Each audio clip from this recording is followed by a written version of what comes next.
It was the eve of King Robert Baratheon's arrival at Winterfell, and snow had fallen gently across the courtyard of the ancient castle, draping every stone and scaffold in silent white.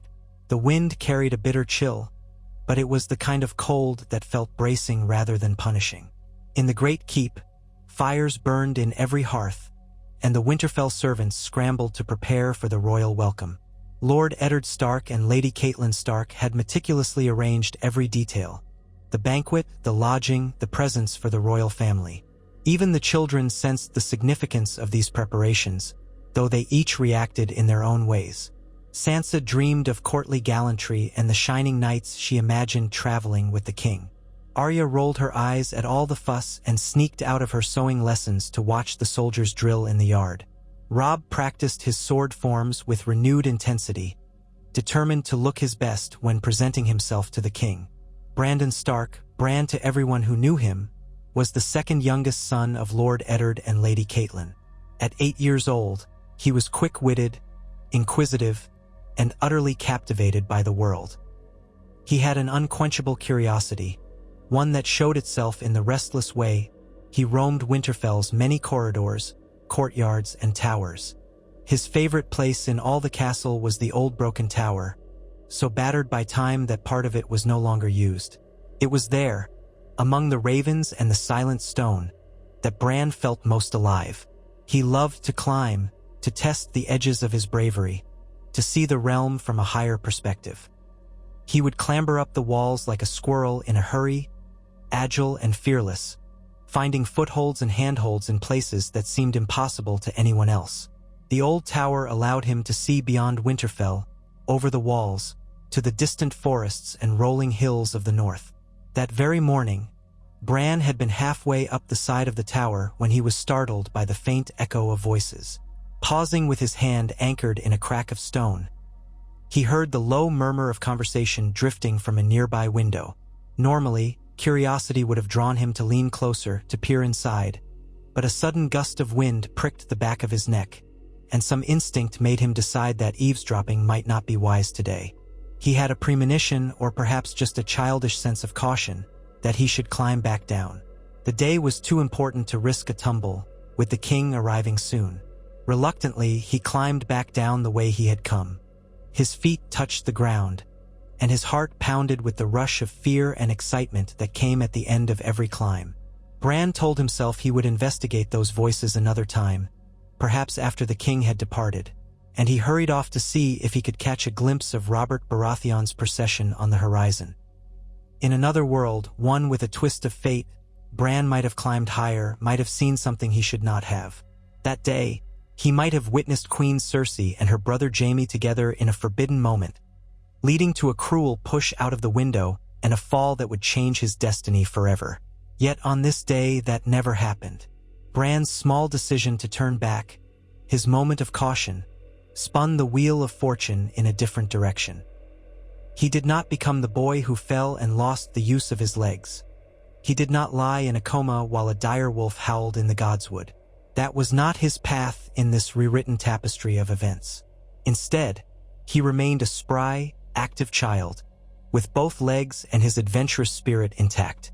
By midday, the royal procession arrived.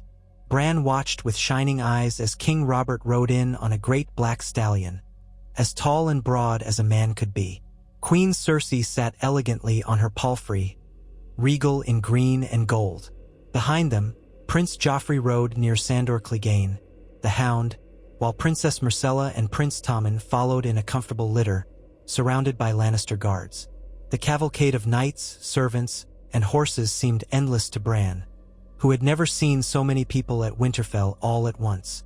He stood alongside his brother Robb, who kept a hand on Bran's shoulder as if to make sure his younger brother didn't dash forward into the throng of newcomers in his excitement. Arya and Sansa also stood nearby, though they looked at the procession with very different eyes. Sansa was dreaming of the handsome prince and the finery of the queen's gown, while Arya was searching for interesting bits of armor or glimpses of famous knights. Lord Eddard Stark stepped forward to greet King Robert in the courtyard, their voices echoing across the stones as the king boomed in delight at seeing his old friend. The entire household assembled for greetings and courtesies, and soon the visitors were ushered inside for warmth and feasting. Bran stood, practically bouncing on his toes, until Ned motioned for him and his siblings to follow. In the great hall, long tables had been laid out with the best the North had to offer. Roasted boar, venison pies, thick loaves of bread, and sweet winterberries. Mead and ale flowed freely. Even the children were allowed small sips of watered wine as the feast stretched on. Bran had never been so close to royalty before, and his attention flitted from Joffrey's haughty posture to the Kingsguard's pristine white cloaks. Everything about them seemed larger than life. Yet just as thrilling to Bran's young mind were the stories told by the visitors. Knights who spoke of justs and battles in faraway lands, or men who boasted of hunts for exotic beasts. Bran was caught in the swirl of it, listening, imagining himself in grand adventures. At one point, Jaime Lannister, gilded in lion-crested finery, happened to pass behind Bran. The Kingslayer gave the boy a bemused look, as if vaguely recognizing the child's wide-eyed awe. Bran gave him a shy, respectful nod and felt an odd mix of admiration and intimidation. In some timelines, he would have met Jaime under very different, far darker circumstances. Here, it was only a fleeting moment among many in a crowded hall. As the night wore on, the royal family was shown to their apartments in the guest wing of the castle, and the lords and ladies retired. Bran's mother, Lady Catelyn, ushered her children to bed as well. Bran fell asleep dreaming of knights, tourneys, and the possibility of following them someday to see the world beyond the North. He tossed and turned with excitement, unable to quell the racing of his mind until he finally sank into slumber. The days that followed unfolded in a manner both familiar and transformed. King Robert asked Lord Eddard to become the Hand of the King, the second most powerful office in the realm. In the original turn of events, the tension around Bran's fall, and the question of whether he had seen something dangerous to House Lannister, would loom over these events, coloring every moment with suspicion and dread. But now, with no fall, no suspicion that Bran had witnessed incest, the atmosphere was different. The tensions between the houses were still there, unspoken, hidden behind layers of pleasantries and old alliances. Still, the immediate cause of the Starks' deep suspicion of the Lannisters did not come to pass. Ned Stark accepted the position of Hand, and with that decision came the knowledge that he would soon depart for King's Landing, taking Sansa and Arya with him. Robb would remain behind to rule the North in his father's stead. Bran felt a pang of longing. He wished he could go as well. The journey south sounded like the adventure of a lifetime. He tried to hide his disappointment, but both Ned and Catelyn saw it. Ned gently explained that Bran was still young, that his place was at Winterfell, learning the responsibilities of a northern lord, at least for now. But perhaps, he added, there would come a time when Bran would see King's Landing himself. Bran nodded, trying to look dignified and not let his sadness show. Shortly after, the direwolf pups were discovered by the children near the corpse of a dead direwolf mother. This strange event, so tied to the Stark sigil, happened much as it once did, although small details shifted. Without the specter of Bran's grievous injury, the pups simply became beloved pets rather than symbols of looming tragedy. Bran named his wolf Summer. As before, marveling at the almost mystical connection he felt with the pup from the moment he held it in his arms. Summer's eyes, alive with fierce intelligence, gave Bran a new kind of excitement. It was as though some part of the old magic of the North resided in the pup, waiting to be awakened. Time in Winterfell began to march forward with an unusually light heart. Bran, still free to climb the walls and ramparts of the castle, found his imagination sparked by thoughts of future journeys. He spent hours racing around with Summer at his side, practicing archery with Robb, and occasionally venturing into the Godswood to sit by the weirwood tree, feeling oddly at peace in its presence.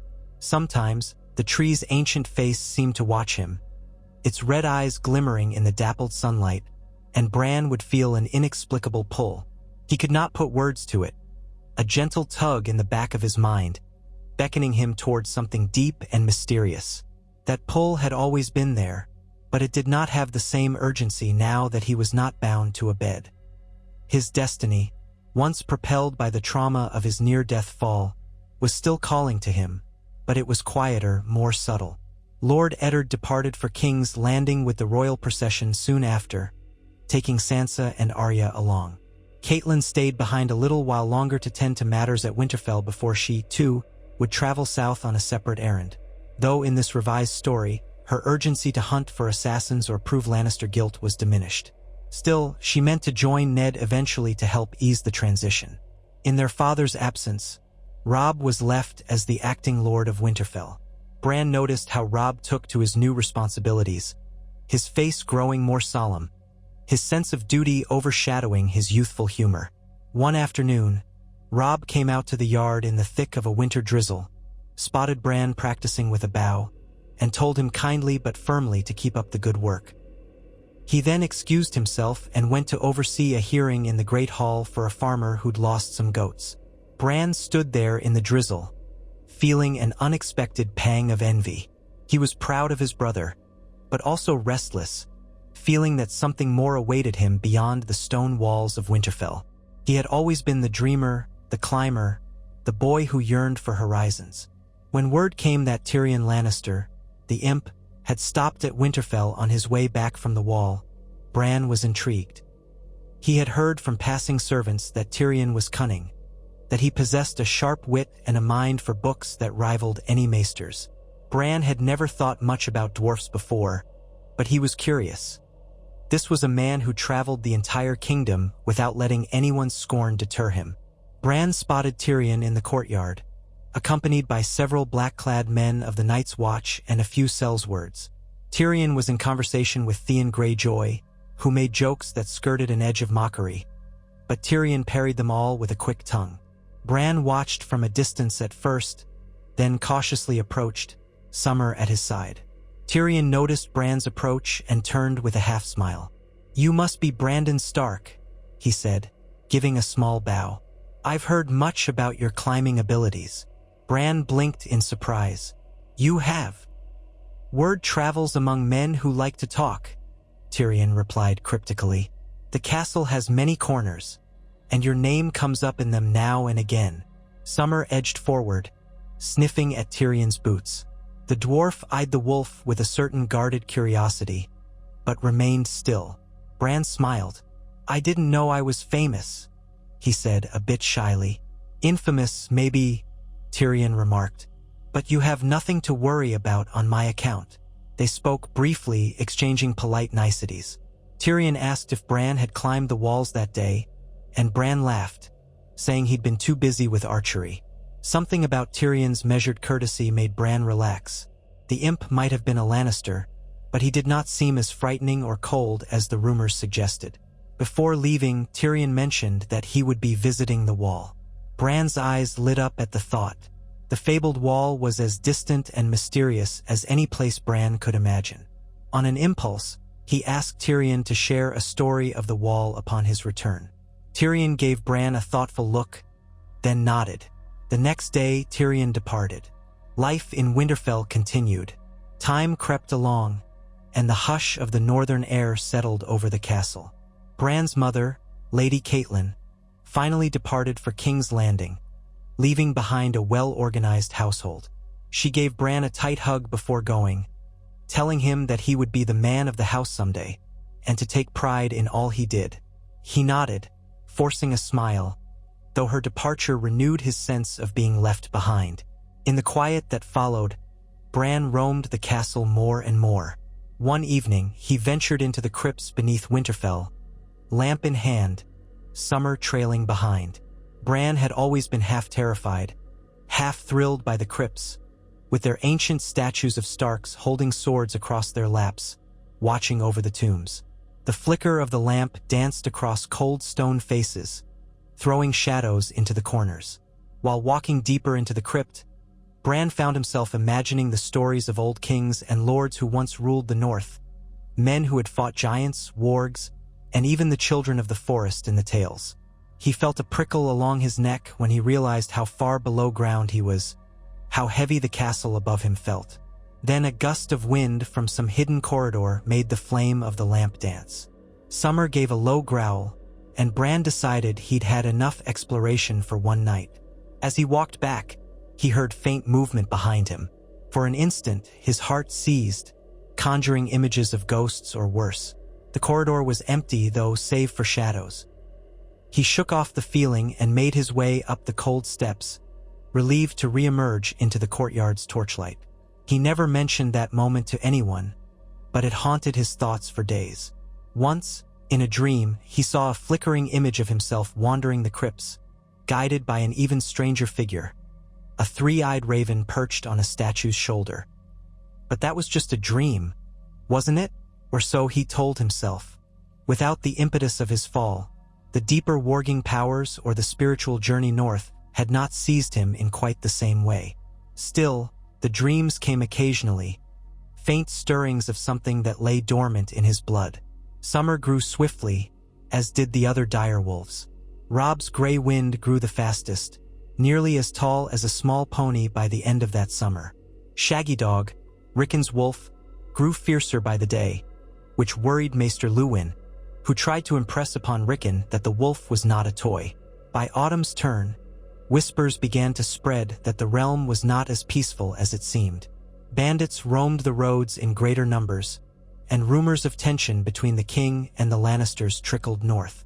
Messages came from King's Landing, and Robb would sit in the Great Hall with Maester Luwin, reading the news with a serious frown. Bran learned that King Robert had died in a hunting accident, that Ned Stark had uncovered some secret about Prince Joffrey's parentage, and that war might be coming. The news unsettled everyone in Winterfell.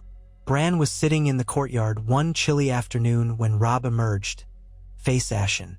A messenger had arrived bearing a raven from King's Landing.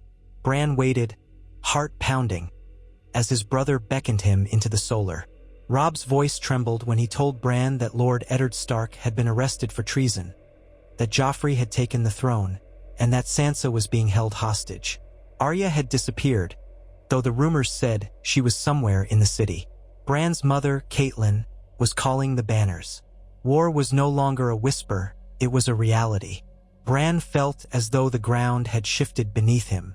His father was loyal, honorable Ned Stark. How could he be declared a traitor? Bran felt anger and confusion swirl inside him, and for a moment, he wished desperately he was older, strong enough to fight, to ride south and free his father from whatever prison the Lannisters had thrown him in. Soon the great lords of the north arrived.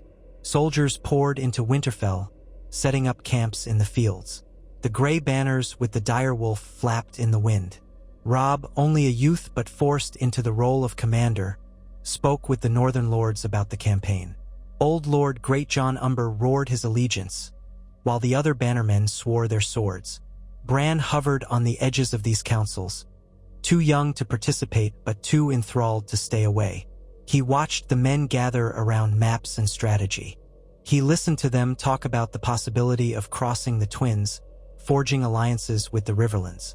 The name Walder Frey came up, accompanied by rolling eyes and discontented muttering. War was a swirl of politics as much as swords, and it seemed to Bran that victory would not come easily. In a matter of days, Robb and his host marched south.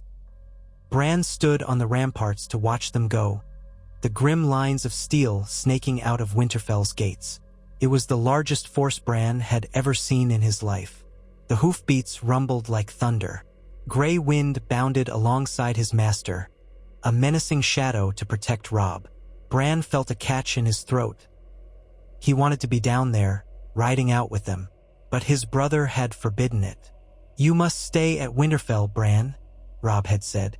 "You have to hold it in my absence, make sure everything stays safe. You have our people to look after. You're a Stark, and that means something." Bran had reluctantly agreed, though inwardly he still yearned to go. With Robb gone, the burden of rulership fell in some ways upon Bran's shoulders. Though officially it was Maester Luwin and Ser Roderick Castle who oversaw day-to-day matters, Bran found himself stepping into new roles. When small folk came to the Great Hall seeking justice or help, it was Bran who sat in the Lord's seat to listen. It felt strange to him, wearing clothing meant to give him an air of dignity. He remembered how Ned Stark would sit in that seat, face grave but kind, hearing disputes about land, livestock, or petty theft. Now Bran had to do the same, and though he was young, he tried to emulate his father's fairness. One such day, a local farmer came in complaining that his neighbor's sheep had eaten half of his barley field. The neighbor argued it was the farmer's fault for not mending the fence. Bran looked to Maester Luwin, who nodded encouragingly, letting Bran take the lead. Bran decided the farmer deserved restitution for the lost barley, but also insisted that the farmer help fix the fence so it would not happen again. The farmer seemed surprised that such a young lord had given a balanced verdict, but he bowed with gratitude. As they left, Bran exhaled, feeling relief and a quiet pride. Summer, who often lay at the foot of the dais, yawned and rose to follow Bran, as if to say, "We did well." Those days were not without their dangers. Winterfell was more lightly guarded now. Rumors swept through the castle of Lannister raids on the Riverlands, of new armies forming in the south, of a king in the north rumor swirling around. Every day, ravens flew in and out, bringing fresh tidings. Bran's nightmares grew more frequent, though they were not the same as the ones he might have had if he had been crippled and confined to bed. Instead, he dreamed of darkness creeping from beyond the wall, of shadows in the crypts, and sometimes of a three-eyed raven perched atop a white weirwood branch. He would wake covered in sweat, Summer whining nearby, as if the wolf too felt the tremors of that hidden world. Autumn gave way to the early hush of winter. Despite the realm's troubles, the first snows around Winterfell brought a pale beauty to the courtyard. Bran found a mixture of serenity and tension in those days. Serenity in the routine of castle life, tension in the knowledge that war raged far to the south. He learned that Lord Eddard Stark had been executed on the steps of the Great September of Baelor. The news arrived by Raven, and Bran could scarcely believe it. His father, gone. When Maester Luwin confirmed it, Bran's knees buckled. He collapsed into a chair, feeling tears burning hot down his cheeks. All the memories of his father flooded him in that moment. Ned Stark's calm voice, his gentle patience, the quiet dignity he wore like a cloak. Bran wept in fury and heartbreak. He did not know how to process the loss, could not truly comprehend that his father would not come riding back one day. Summer whimpered at his side, as if sensing his anguish. In the aftermath, Bran did his best to carry on. He noticed that people in the castle now looked at him with a kind of pity, the same way they looked at Rickon, the youngest Stark, who also struggled to understand why their father was not coming home. Bran tried to be strong. He recalled how Ned had always taught him about duty, about how the Starks had a responsibility to their people. Duty kept him on his feet, kept him from shutting himself away in despair. Not long after, a new shock came. Robb had been declared king in the north by his bannermen. They had united behind him after learning of Ned's execution, refusing to bow to Joffrey or to any southern king. The news arrived in Winterfell accompanied by a wave of half-celebration, half-concern among the soldiers and small folk who remained. Robb Stark, a boy scarcely older than 16, was now the chosen king of an ancient kingdom. Bran's pride in his brother was matched by his fear for him. Yet a spark of hope lit in Bran's chest. If the North was uniting, maybe they could avenge their father's death and restore justice. Maybe the realm would see a Stark's honor triumph. Bran's mother, Catelyn, returned briefly to Winterfell, worn by grief and worry, to secure more men and to look after her youngest sons. She embraced Bran and Rickon tightly, as though she might lose them at any moment. Bran could see the pain etched into her features. Though she tried to be strong, the loss of Ned weighed on her soul. He wanted to comfort her, but he was just a boy. She told him she was proud of him, that she had heard how he sat in the Lord's seat and handled the daily matters of Winterfell with wisdom beyond his years. Her praise made him blush, but he also felt a deep sadness knowing she would soon depart again to be by Robb's side in the war effort. Over the following weeks, Winterfell became a quieter place. Many of the guards had marched with Robb, so the castle's corridors sometimes felt almost empty. Bran took on additional lessons with Maester Luwin, geography, history, the art of negotiations, though his heart was not in it. He preferred the outdoors, the ramparts, climbing with Summer near, or practicing swordplay with the remaining guards. but he forced himself to learn, mindful that he might have to use these lessons in the tumultuous times ahead. It was on a morning thick with fog that an unexpected visitor arrived at the gates. Tyrion Lannister. Bran, standing atop the walls, looked down in disbelief at the dwarf below. The gold and crimson Lannister banners were nowhere to be seen. Tyrion traveled with only a handful of men, and he held up his hands in a gesture of peace. The guards were suspicious, but Tyrion requested an audience with Lord Bran Stark. Conflicted, Bran had no desire to treat with a Lannister after what King Joffrey had done to Ned. Yet he could not simply turn the dwarf away without hearing his reason for coming. He gave the order to let Tyrion in, but insisted the man be guarded at all times. Tyrion was escorted to the Great Hall, where he bowed theatrically to Bran. The boy sat in the Lord's seat, trying to maintain composure, feeling far too young for the role of a stern host. Summer lay at Bran's feet, yellow eyes watching Tyrion's every movement. Tyrion offered polite courtesies, acknowledging the tragedy of Lord Stark's death with what seemed like genuine regret. Then he got to the heart of his visit. He had parted ways with his family in King's Landing after certain disagreements. He claimed he wanted no part in Joffrey's tyranny, that he was traveling to the Wall to meet with the Night's Watch again, possibly to broker an agreement or gather information about the wildlings stirring north. Tyrion insisted he posed no threat to Bran or Winterfell, that he merely sought shelter and rest. Bran studied Tyrion's face. He remembered how, months ago, Tyrion had been polite to him in the courtyard. Was this man truly an enemy, or was he something more complicated? Bran glanced at Maester Luwin, who wore a wary expression. In the end, Bran decided to honor the old custom of guest right. He offered Tyrion bread and salt, welcomed him in peace, and assigned a guard to ensure no trouble arose. Tyrion thanked him graciously, though Bran could sense a flicker of amusement in Tyrion's eyes at being shown hospitality by a boy lord. That evening, Maester Luwin invited Tyrion to dine in a smaller hall, along with Bran and a few castle folk, partly to keep an eye on him, partly to glean any useful information about the state of the war. Tyrion sipped his wine and recounted the rumors swirling around the south.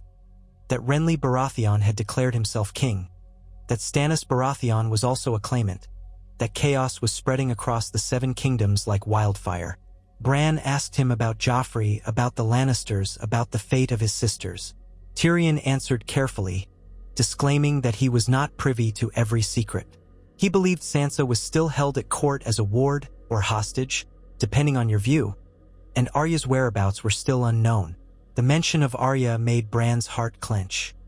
He worried for his sister, imagining her lost in that viper's nest. After supper, Bran lingered near the hearth, letting the others drift away. Tyrion approached, stopping a few paces from Summer, who lifted his head but did not snarl. "You have grown, young Stark," Tyrion said quietly. Bran shrugged. "I had to. War forces that upon us all," Tyrion replied. He studied Bran with an unreadable expression. "I know you have no reason to trust me, but if there is anything I can do to ease your mind about your sisters, I would do it. My family may sit on the throne, but my loyalty to them is conditional these days." Bran, unsure whether to believe him, simply nodded. Part of him recognized that Tyrion might indeed be different from the rest of House Lannister. The rumor that Tyrion had clashed with his sister and nephew was not implausible. "If you see Sansa or Arya, will you tell them I miss them?" Bran asked quietly. He felt foolish the moment he said it, as though it were a childish request. Tyrion inclined his head. "I will if I am given the chance." Bran forced a small smile. A part of him wanted to bombard Tyrion with questions about the capital, about the intrigues and politics. But he held back, uncertain if it was right to do so. The next day, Tyrion departed Winterfell, leaving behind a handful of Lannister gold for the castle's coffers.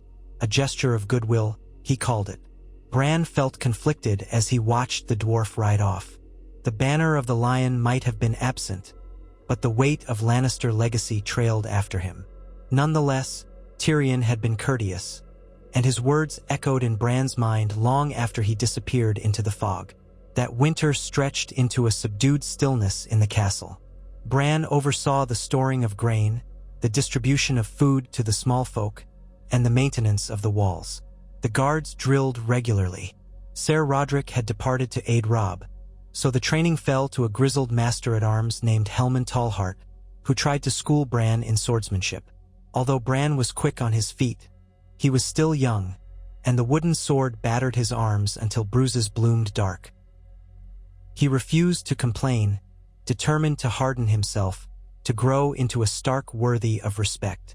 Occasionally, ravens brought news of battles in the Riverlands, of Robb's victories against the Lannisters. Word spread that the young wolf was unstoppable, that he had outmaneuvered Tywin Lannister again and again. The Northern Lords hailed Robb as a hero, but each victory cost lives, and one could feel the weight of war even so far north. Houses that had once been strong now found their fields burned or their heirs slain. The war was weaving its dark tapestry across the entire realm. Amid these uncertain times, visitors began to arrive at Winterfell seeking refuge. Small folk fleeing bandits, knights who had lost their lords in the carnage, merchants seeking safer routes to trade goods. Each arrival brought new stories of heartbreak and chaos. Bran felt overwhelmed by the scale of suffering. He tried to do what he could, ordering that the gates remain open to the displaced, that the kitchens feed those in need within reason, though Winterfell's own stores were not inexhaustible. The harshness of winter forced difficult choices. How much could they spare without endangering their own? One frosty morning, a small band of Night's Watch recruits showed up at the gates. They were escorting a ragged group of wildlings who had surrendered near the wall. Their leader, a tall man with graying hair and solemn eyes, asked to speak with the Lord of Winterfell. Bran received them in the Great Hall. The Watch Commander introduced himself as Jeor Mormont, Lord Commander of the Night's Watch. Bran recognized the name, Mormont of Bear Island, a loyal northern house. Mormont explained that these wildlings had fled from something beyond the wall, something that had terrified them enough to risk capture. He did not elaborate on the details, but Bran sensed an unspoken dread. Mormont asked for any supplies Winterfell could spare for the Watch, given that tensions were rising beyond the wall. Bran felt a stirring deep in his chest at the mention of the far north. He remembered his father's words about the Watch, about how the wall protected the realm from what lay beyond.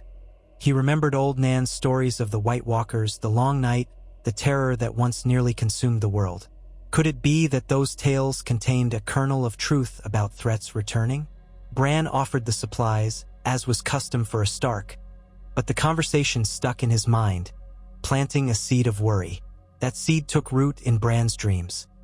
He saw himself walking through a blizzard, knee-deep in snow, his breath turning to ice. In the distance, he glimpsed a figure with glowing blue eyes. A raven called his name Bran, Bran. He turned, and the raven had 3 eyes, each one gleaming like a red coal. Then the figure advanced, silent as the grave. The dream ended in a flash of terror that jolted him awake. Summer whined, pressing close, licking Bran's face as if to reassure him it was only a dream. Yet the dread lingered in his chest. In the weeks that followed, Winterfell's position became precarious. With Robb's army far to the south, the castle's defenses were weakened. Theon Greyjoy, who had once been Robb's close companion, staged a surprise attack, betraying the Starks under the banner of his father, Balon Greyjoy, who had declared himself king of the Iron Islands. The Ironborn struck swiftly, capturing key points along the coast and then, in a cunning raid, seized Winterfell itself. Bran, caught completely off guard, found himself a hostage in his own home. The betrayal cut deep. He had known Theon all his life. He remembered laughing with Theon, training in the yard alongside him. Now Theon stood in the Lord's seat, proclaiming himself Prince of Winterfell, demanding fealty from everyone in the castle. Bran's anger was overshadowed by fear for the people of Winterfell. Theon's men killed those who resisted and threatened to harm anyone who questioned their authority. Bran was forced to watch, seething quietly, uncertain what to do. He was only a boy, unarmed, outnumbered. Summer growled at the Ironborn, but Theon threatened to kill the direwolf if Bran let him roam free. With a heavy heart, Bran kept Summer in the kennels for the wolf's own safety. Under Theon's rule, Winterfell became a grim place. The Ironborn reveled in their conquest, looting the castle's stores, bullying the servants. Theon tried to play the role of a benevolent conqueror at first, telling Bran that if he cooperated, no harm would come to him or the small folk. But as the days passed, discipline among Theon's men crumbled, and acts of cruelty became more frequent. One night, in a bold act of rebellion, Osha, a wildling woman who had once been captured near Winterfell, helped Bran and Rickon escape the castle through a secret passage. They fled into the darkness, Summer and Shaggy Dog following. The castle they left behind was on the brink of ruin. Bran did not know where to go. Theon's men still patrolled the countryside. House Bolton's banners had been spotted nearby, but the Boltons were notoriously untrustworthy. After some debate, Bran decided they should hide in the crypts beneath Winterfell, ironically returning to the place that haunted his dreams. Slipping back into the castle grounds under cover of night, they descended into the crypts. There, among the ancient tombs, they took shelter. It was cold, dark, and terrifying, but also relatively safe. They rationed what little food they had, hoping Theon would think them gone for good. In that chilling darkness, Bran had more dreams. The three-eyed raven would appear, beckoning him deeper and deeper into the crypts, as if there was some secret hidden among the bones of his ancestors. He would wake in a cold sweat, only to realize he was still in that subterranean labyrinth. Rickon slept fitfully as well, clinging to Shaggy Dog whenever he felt scared. Osha kept watch. Hodder, the gentle giant who served the Starks, was with them too, muttering Hodder, as if unsure how to cope with their predicament. Days passed, stretching like years in the gloom. The candlelight flickered on the statues of old kings of winter. Rickon asked if their father's tomb was here. Bran nodded, tears threatening to well up as he remembered Ned Stark's remains had been brought north by Lady Catelyn after the war started. Or so the rumors said. But the tomb was not yet sealed. They did not dare to explore that deep, not in their current predicament. They huddled in near-total darkness, hearts pounding every time they heard a noise from above. Finally, one night, the sounds of a struggle resounded through the castle. Shouting, clashing steel, the scrape of gates. After a tense wait, Osha risked creeping upstairs to see what was happening. When she returned, she wore an expression of grim relief. Theon's men were under attack by a force bearing the flayed man sigil of House Bolton. Ramsay Snow, Roose Bolton's bastard, had arrived and taken over Winterfell. Theon's men were overwhelmed. It was not a rescue, however. House Bolton had its own dark agenda. Winterfell was being burned, sacked, torn apart. Osha whispered that they must flee, for Ramsay was known to be crueler than Theon ever was. Bran's heart sank at the realization that his home was going up in flames. He thought of the old stone walls, the ancient halls, the library, the courtyard where he practiced archery. The seat of House Stark, the place where he had been born, was being laid to waste. Yet he had no choice but to slip out into the night. The crypts spilled them out through a postern gate, out into the cold air that smelled of smoke and death. Winterfell's towers were aflame, casting orange light into the darkness. Screams echoed against the walls. There was nothing Bran could do. He was just a boy with a small band of fugitives. Grief swept over him, but he forced himself onward, stumbling through the snow, leaning on Hodder when his body felt weak. They fled north. The land was harsh, and the snows thickened as they went. Osha believed their best chance might be to head toward the wall. Perhaps Jeor Mormont or the Night's Watch would take them in. Or perhaps they would find some hidden corner to survive the war. Bran, dazed with sorrow, allowed Osha to lead, trusting her instincts as a wildling who knew the far north. He felt numb, as though everything he had known was gone. His father, his mother, his home. Had Robb even known what happened? Bran feared for his brother, for Sansa, for Arya. He wondered if this was all the doing of the Lannisters, or if it was a cruelty woven by the gods. Summer padded alongside him, a silent guardian. Each night was bitterly cold. Rickon cried at times, begging to go back. But there was no going back. Winterfell was not safe.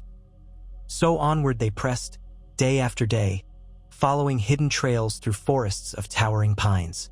Wolves howled in the distance at night, and every time, Summer and Shaggy Dog bristled, uncertain whether the call was from friend or foe. Bran's dreams grew more vivid the farther north they traveled. Sometimes he dreamed he was inside Summer, running through the snow on four paws, chasing the scent of deer. Other times, he saw the three-eyed raven perched on a branch, cawing, entreating him to follow.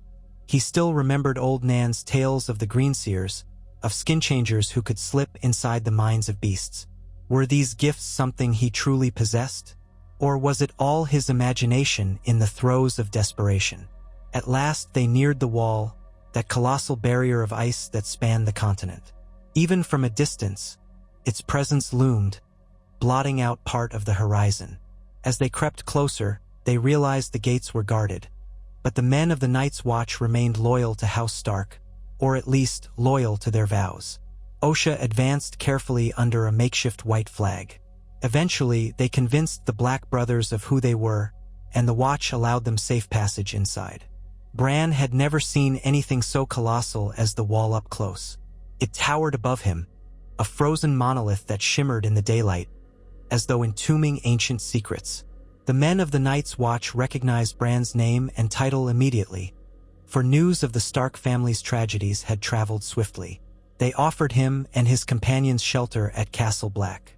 Bran met some of the senior officers, who were uncertain what to do with a child lord. Jeor Mormont was away on a great ranging beyond the wall, they said, searching for missing rangers and investigating reports of strange happenings. One man stepped forward, a tall, broad-shouldered youth with dark hair and a haunted look in his eyes. He introduced himself as Jon Snow, but there was no flicker of recognition from him toward Bran.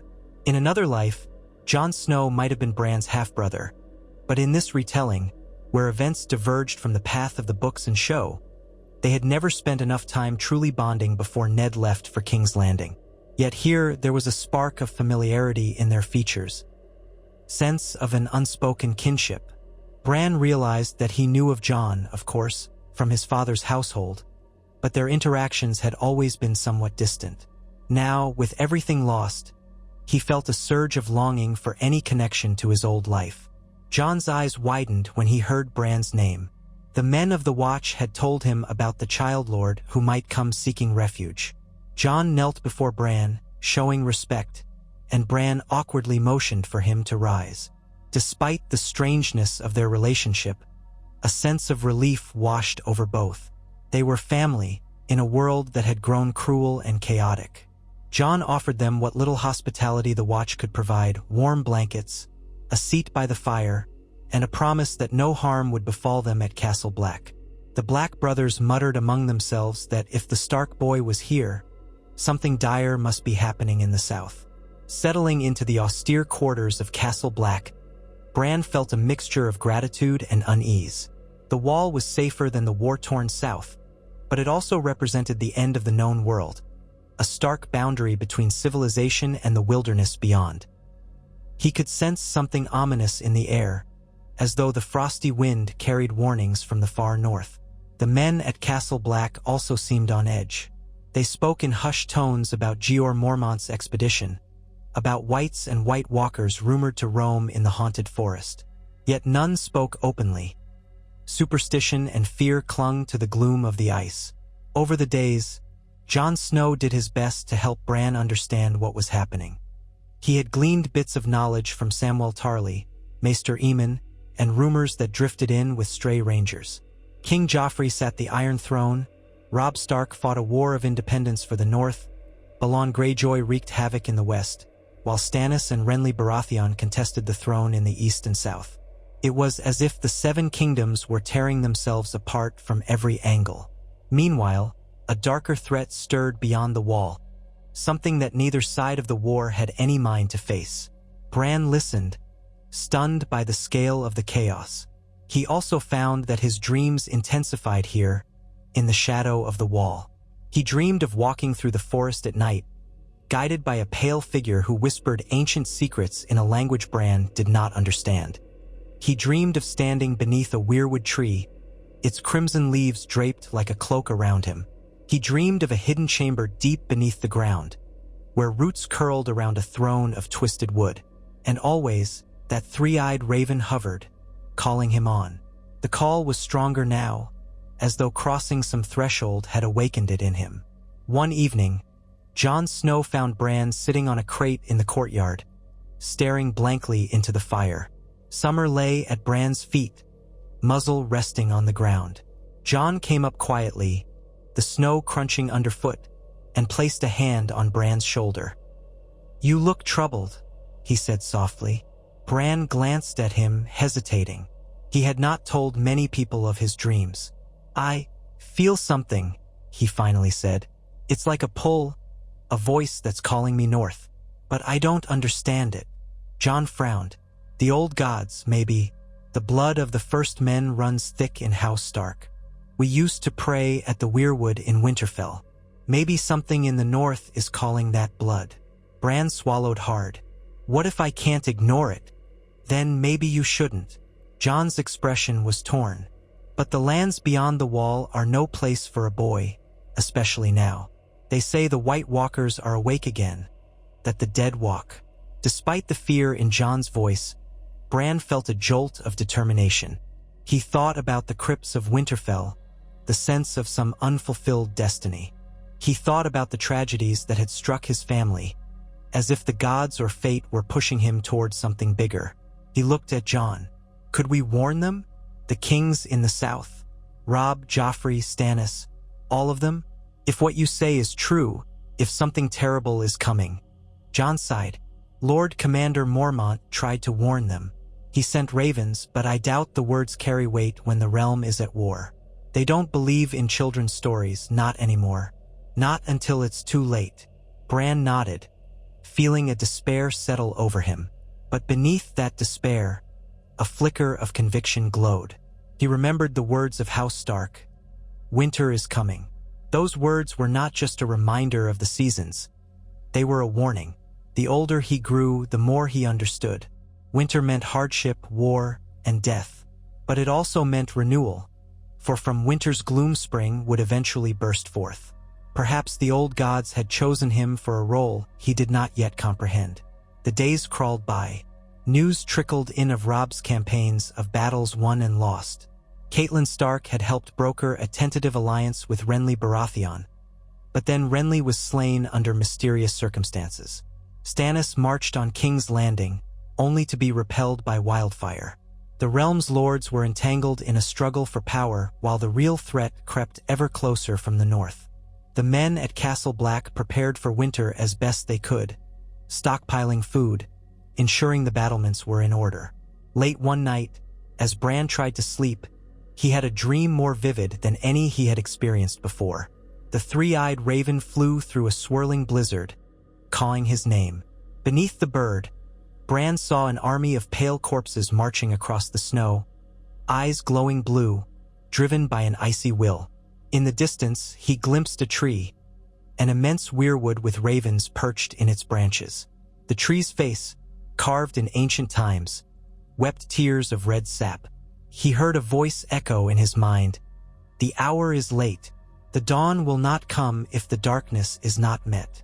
Then the vision shifted, and Bran was standing before the heart tree in Winterfell's Godswood, placing a hand against its trunk. A warmth coursed through him, as though the old gods themselves touched his soul. He awoke gasping, tears freezing on his cheeks. Summer was up, alert, fur bristling, as if he too had felt the presence of something immense and otherworldly. Though shaken, Bran felt a curious sense of calm settle over him. He understood in that moment that he must go beyond the wall. He could not explain it rationally, yet it was an unyielding certainty in his heart. Whatever force was calling him, it was tied to the fate of the realm. He rose from his pallet, gathered his cloak, and went to find Osha, Hodder, and Rickon. He would speak to them about his decision. If they wished to remain at Castle Black, he would not force them along. But he could not stay.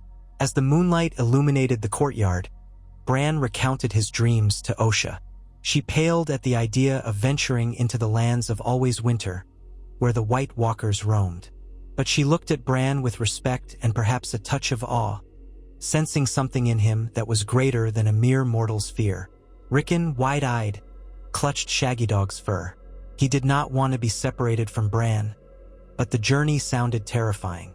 Bran quietly explained that Rickon should remain behind, for he was too young, and it would be safer for him here. The words pained Bran deeply. Rickon was all the family he had near him, but he could not take Rickon into such danger. Jon Snow appeared as they spoke, drawn by the low murmur of voices in the cold night.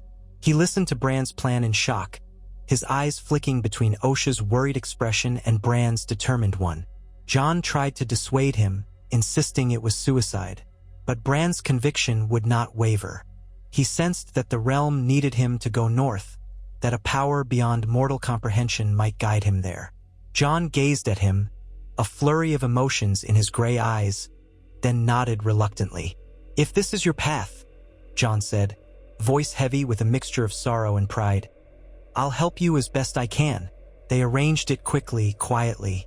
Jon provided them with a few supplies, though the watch had scarce resources to spare. He insisted on accompanying them to the gate that opened into the wildlands beyond. Rickon cried, begging Bran not to go, but Bran knelt before him, hugging him, reassuring him they would see each other again. The heartbreak was almost too much, yet Bran steeled himself, knowing he must do this. Osha stood ready, spear in hand, gaze set. Hodder loomed behind, uncertain but loyal, prepared to carry Bran if needed. Summer prowled at Bran's side, silent and watchful. The gate creaked open, revealing a tunnel that cut through the thick ice of the wall. Beyond the other side lay the haunted forest, its silhouette dark against the pale moon. In another lifetime, Bran's journey beyond the wall had been initiated by the cataclysm of his fall and the stirring of his green seer powers. Here, he was still the bright-eyed boy who never fell, never lost the use of his legs. But the calling of the old gods found him regardless, beckoning him into the frigid unknown. He turned to Jon one last time. They shared a brief embrace, the first sign of genuine brotherly affection they'd shown each other. Jon whispered, "Take care, Bran. The North remembers." Then Bran and his companions passed through, stepping out into a world of deep snowdrifts and towering pines. The sky above glittered with cold stars, and an eerie hush enveloped them, broken only by the distant rustle of wind through branches. The gate thudded shut behind them, leaving them alone in that ancient wilderness. Each breath hung in the air like a ghost. Summer sniffed, picking up scents on the breeze, while Hodder clutched the rickety sled carrying provisions. Osha took the lead, scanning for paths. Bran paused, feeling the crunch of the snow under his boots. He knew that he was leaving behind everything familiar, plunging into a land of legends and nightmares. Yet a part of him felt strangely at peace, as if this was the road he was always meant to travel. He glanced back at the towering wall, then forward at the endless expanse of white. The future seemed uncertain, but his resolve was firm. He would find the source of these visions, discover the truth behind the three-eyed raven, and do whatever he could to protect the realm from the darkness that threatened it. His father's words echoed in his mind. When the snows fall and the white winds blow, the lone wolf dies, but the pack survives. Bran did not feel alone. He had Summer, Osha, Hodder, even the spirits of the old gods guiding him. Perhaps that would be enough. He took a step forward, deeper into the snow. The cold stung his cheeks, but he felt alive, every sense sharpened by the chill. Above, the moon cast a pale glow through ragged clouds, revealing glimpses of a terrain that stretched on forever. He did not know what lay ahead. Danger, discovery, or both. But he did know that the winds of fate had turned at that moment, long ago, when he decided not to climb higher on the tower and see what secrets it held. His destiny had been written differently, but destiny was a fluid thing. He walked now on a separate path, carrying the hopes of House Stark and perhaps of the Seven Kingdoms. Beyond the wall, in a lonely forest of ice and shadows, he sought the unknown. And somewhere in that unknown, the old gods waited, their voices echoing in the vast silence of the north, calling on the blood of the first men to rise once more in defense of all that lived and breathed under the sun. Still, as they ventured into the night, Bran could not help but recall the warmth of Winterfell.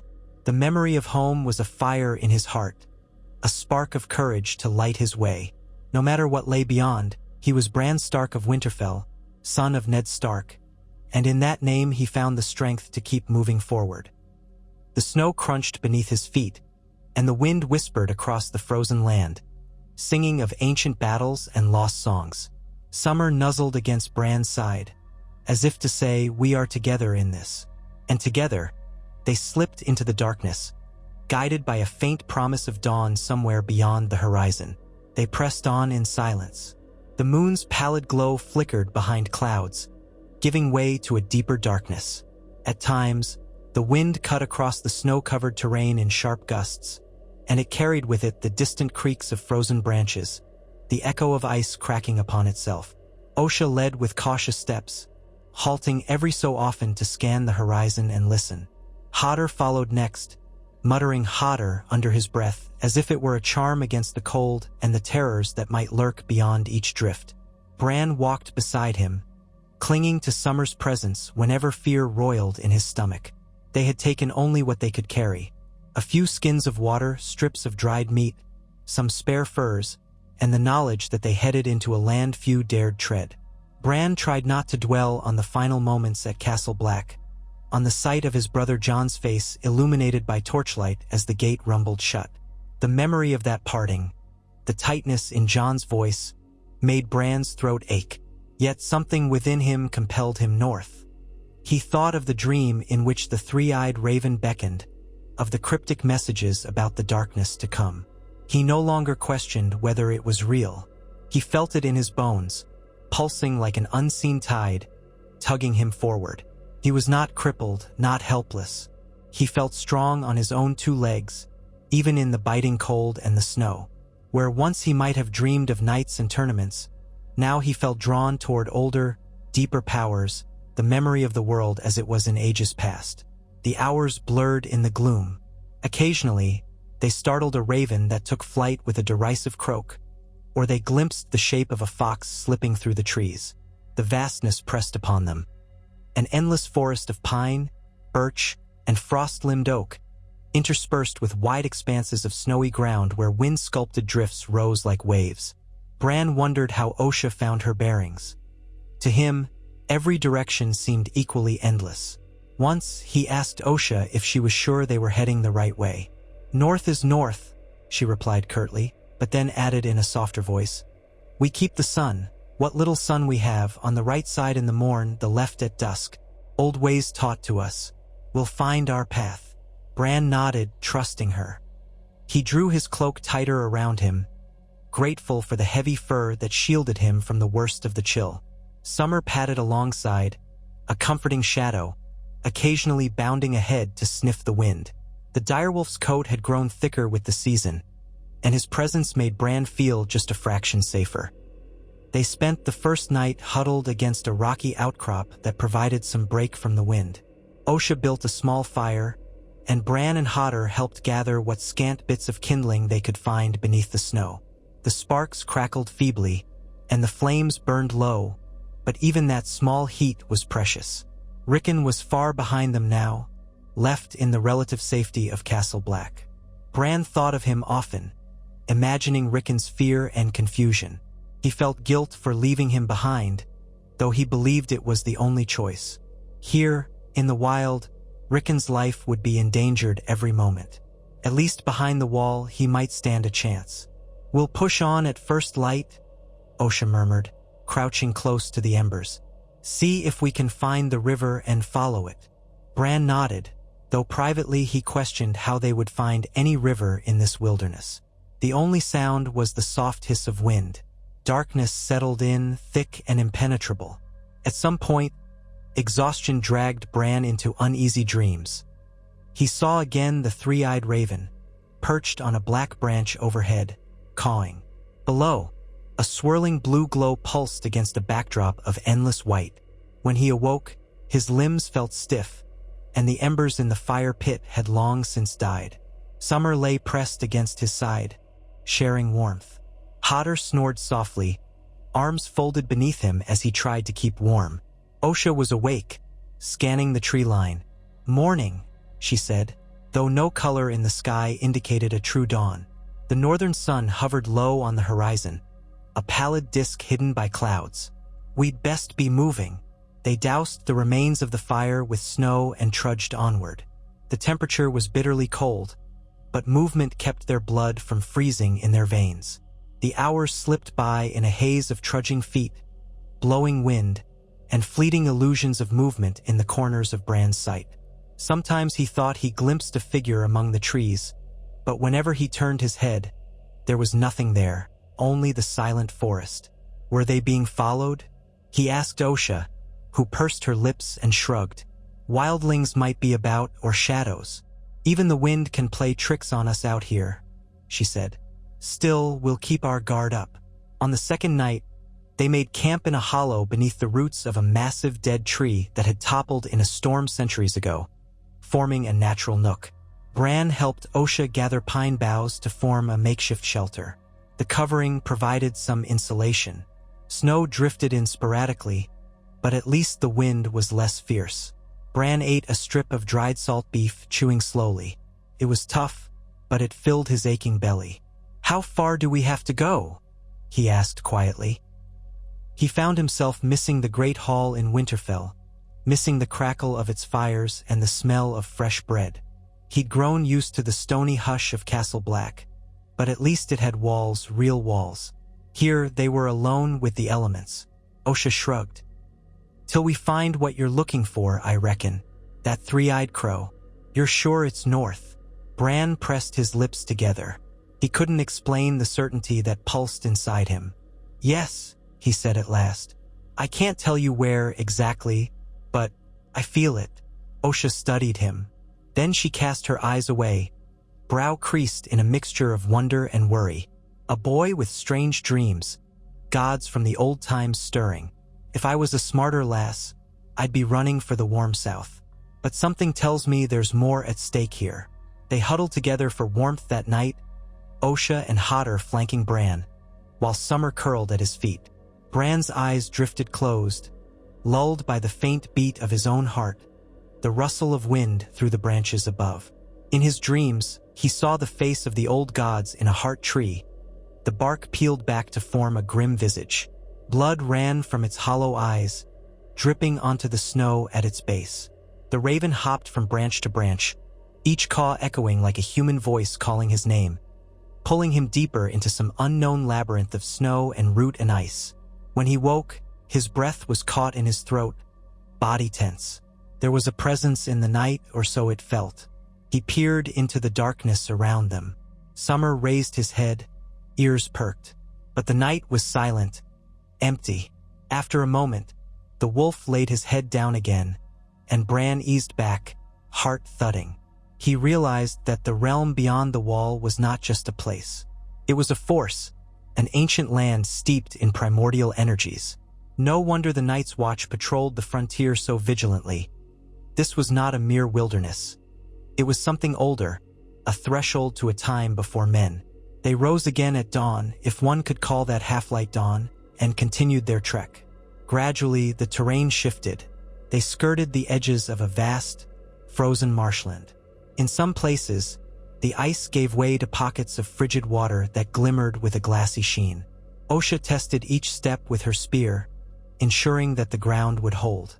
Bran shivered at the thought of plunging beneath that water into the freezing depths. More than once, Summer paused, hackles raised, as if sensing some predator near the banks or beneath the ice. Eventually, they reached a sparse forest that looked half dead, its skeletal birches creaking in the wind. Here, the snow was shallower, and they found more game tracks, hares and foxes, maybe even deer. Osha began setting snares, determined to supplement their dwindling provisions. Food was scarce, but on the third day in that area, they caught a scrawny hare. Osha skinned it quickly, and they ate a thin stew that night, warming their bellies with actual hot meat for once. The taste was bland, but Bran felt a surge of gratitude that nearly brought tears to his eyes. As they pressed forward day by day, the sense of being watched grew stronger for Bran. At times he felt as if the wind carried voices, whispers, fragments of old songs. He would glance around, but the trees were empty. Summer remained alert, occasionally emitting a low growl at nothing Bran could see. The tension built, a subtle hum beneath the quiet. They encountered no other travelers, though signs of wildling camps long abandoned appeared from time to time. A ring of stones that once held a fire, footprints half buried in snow, or a crude shelter made of branches. But no living souls revealed themselves. One evening, they found a circular clearing dominated by a single weirwood. Its trunk was bone-white, and its carved face was faint, as though worn by centuries of wind and ice. The ground around it was almost free of snow, as if the presence of the old gods kept the flakes at bay. Bran felt a jolt in his chest when he saw it, an uncanny familiarity. He approached slowly, while Osha and Hodder stood at the periphery. Summer padded beside him, sniffing the air with caution. Bran reached out and placed a hand on the trunk. The bark was cool and smooth, the carved eyes closed in silent watchfulness. A sudden wave of dizziness struck him. He glimpsed a swirl of images, the night sky wheeling overhead, the forest teeming with half-glimpsed figures with glowing blue eyes, a cloaked man stooping by the trunk, a white raven perched on a branch. Then, just as quickly, the images vanished, leaving him breathless. He staggered back. "You all right?" Osha asked, stepping closer. "What happened?" Bran shook his head. "A vision, I think. I'm not sure." His heart hammered. "The old gods. They're trying to show me something." Osha looked warily at the tree. "We should move on come morning. I don't like staying near these things too long." Bran, however, felt drawn to remain a while, as if the weirwood had more to reveal. But night approached swiftly, and the biting cold demanded shelter. They camped near the edge of the clearing, building a small fire and huddling close. Bran stared at the weirwood's pale trunk, visible in the firelight. The face etched into it seemed half worn away, yet it still evoked a sorrowful presence. He wondered how many centuries it had stood there, bearing witness to the wars of men and the slow march of time. That night, Bran slept fitfully, drifting in and out of strange dreams. But when he awoke, he felt a renewed sense of purpose. They pressed onward again, deeper still into the far north. As the days passed, Bran lost track of how many. A subtle shift colored the land. The trees grew more sparse, and the snowfields widened. The sun, already feeble in these latitudes, seemed to dim further behind a haze of gray skies. The temperature plunged. Most nights, they slept wrapped in every scrap of fur they possessed, half afraid of freezing to death. Osha kept them moving, scanning the horizon for signs of terrain that might offer shelter or vantage points. At last, they came upon a frozen river, wide and dotted with broken slabs of ice that had heaved upward where the current once flowed beneath.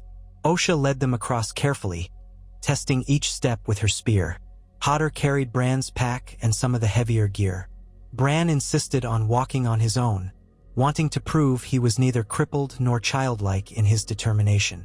Every breath felt sharp enough to cut his lungs. When they reached the far side, Osha pointed to a series of ridges beyond the treeline. "We can climb up there," she said. "Get a look around. Might be we can see the next landmark or catch sight of wildlings." They ascended the ridges, panting with exertion in the thin, cold air. The view from the top took Bran's breath away in more ways than one. The land below unfurled in stark beauty. Rolling white plains, scattered clusters of dark coniferous forest, the snake-like curve of the frozen river. Farther north, the land rose again in a series of foothills leading to jagged peaks in the distance. The sky overhead looked bruised, heavy with unshed snow. A hush clung to everything, as though the world itself were waiting. "See anything?" Bran asked, squinting. Osha shook her head. "No movement. Could be a blessing, or could be the quiet before a storm." She glanced at him. You feel it, don't you? Bran did. The intangible hum of power had grown in his mind, steady and insistent. It's close, he said, though how he knew that was beyond him. Not here, but somewhere ahead. Osha sucked her teeth. Well, we've come this far. They made their way down the ridge with care, searching for any cave or hollow to serve as camp. Late in the afternoon, such as it was, for daylight was brief, they found a small ravine with a sheltered overhang. While Osha and Hodder prepared a fire pit, Bran ventured a few steps away with Summer. He felt restless, as though a voice called him to stray from camp. Summer seemed to sense it too. The wolf loped ahead, ears perked, then paused to look back at Bran. He followed. They came to a little clearing edged with rocks. A hush settled. Bran listened, heart pounding in his ears. Then, without warning, Summer let out a low growl. Bran froze. From behind a boulder stepped a man cloaked in furs. His beard was thick with frost, and a crude spear was clutched in one gloved hand. He had the hard, lined face of a wildling. Easy there, the wildling said, raising his free hand. His voice was rough with the accent of the free folk.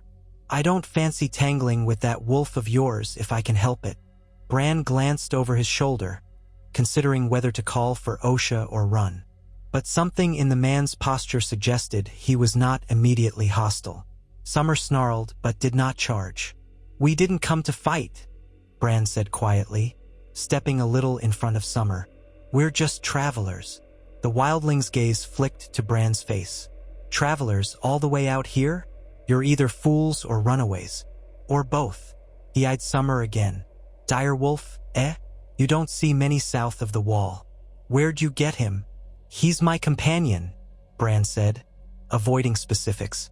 Who are you? For a moment, the man said nothing. Then he lowered his spear slightly. Tormund, he answered in a gruff tone. Tormund Giantsbane, if titles matter. Figured I'd circle back east before heading to meet Mance's camp. Mance Raider. Bran recognized the name of the king beyond the wall from old stories, though he'd never imagined encountering one of his followers. He felt a jolt of fear. The wildlings were rumored to be savage raiders, and Mance was said to be gathering a vast host for reasons unknown.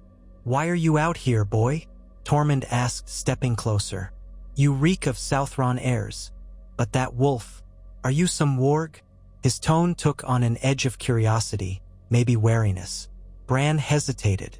The truth felt both dangerous and too complicated. I'm searching for someone, he finally said. A green seer or maybe a spirit. I'm not certain. Tormund let out a short laugh. Southron boy chasing old gods beyond the wall. That's a new one. You best watch yourself. Others are out here too, and not all friendly. The dead walk, or so they say. Mance tries to unite the free folk under one banner. Keep them from a doom that creeps in the cold. The mention of the dead made Bran's stomach knot.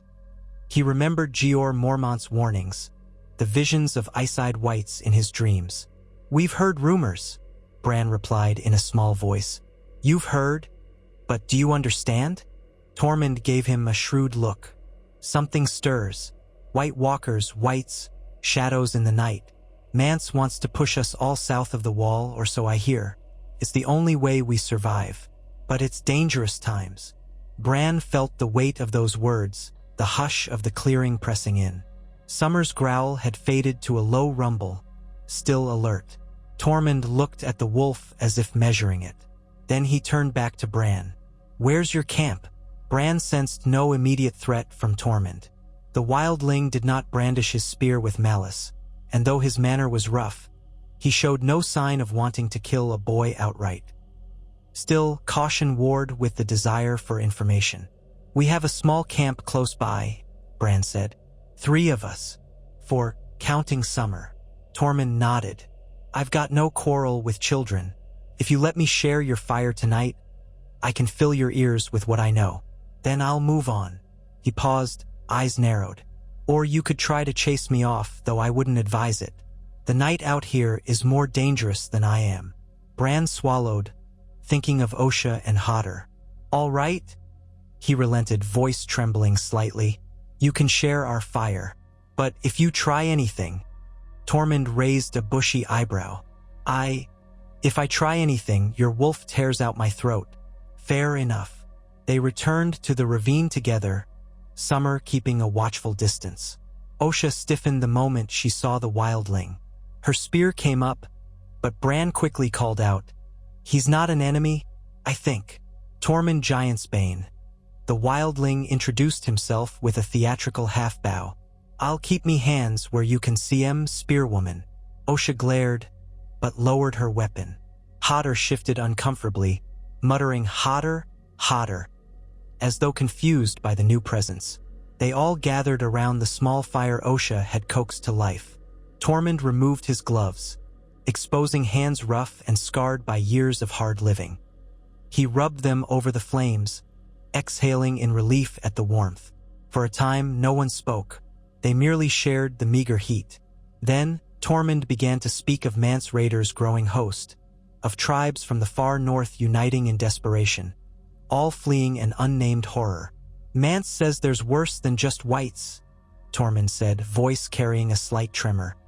He says the others are stirring, the White Walkers that your old stories talk of. Says they're real. People go missing, entire villages empty. Rangers from the Watch vanish, too. Bran listened, heart pounding. He recalled his dreams of glowing blue eyes in the darkness. Then what Mance wants is to lead everyone south of the wall? Aye, that's the gist of it, Tormund said, hunching his shoulders. Though the crows won't like that. Still, he figures better to risk a fight with the Kneelers than let the others slaughter us all. Osha looked uneasy. We've seen no others, she said. But we've seen enough to know something's off. The cold's deeper than normal. Tormund nodded. This is no natural winter. I've lived through many a freeze. But this feels different. He studied Bran, curiosity sparking in his eyes again. So you, boy, think you'll find some old green seer. Could be you're looking for the wrong sort of folk. Some say the children of the forest still hide in caves out here, but I've never seen one. Then again, I never looked. Bran felt a surge of excitement. Have you heard any tales of a cave where a great weirwood grows?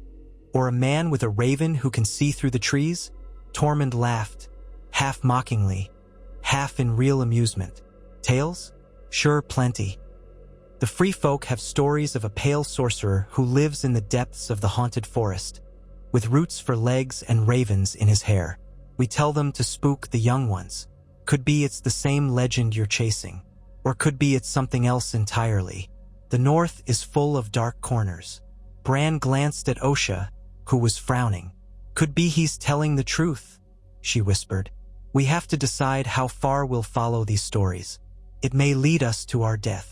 The alternative was turning back or wandering aimlessly. Bran recalled his visions of the crow, the weirwood, and the sense that some crucial role awaited him in confronting the threat rising in the north. We keep going, he said firmly. That's what I feel is right. Osha's gaze flickered with uncertainty, but she nodded. She seemed resigned, as though the path was set. Then we'll keep going, she echoed. That night, Tormund slept near the fire, snoring loudly. Summer lay at Bran's side, watchful, while Osha took the first watch. Bran drifted in and out of slumber, half expecting a betrayal. But Tormund remained as he said he would, making no threatening moves. In the morning, after a cold meal of dried meat, Tormund prepared to depart. You'll head deeper north, I gather, Tormund said, hitching his ragged cloak around his broad shoulders. I'm for Mance's camp. I'll tell him I met a strange Southron boy with a direwolf, chasing a legend. He might laugh, or he might decide to send men after you. He gave a shrug. Who knows? Bran felt a pang of worry. We don't want trouble. Trouble has a way of finding you, boy, especially with all the strangeness about. Tormund sighed, then slid his spear into a crude leather sling. Watch yourselves. If the dead truly walk, you'll need more than an old green seer to save you. But maybe that crow of yours has answers I don't. Good luck. With that, Tormund trudged off into the gloom, a lonely figure soon swallowed by the landscape. Bran watched him go, half wishing they had asked more questions. Yet it seemed that Tormund's knowledge was mostly rumor and story.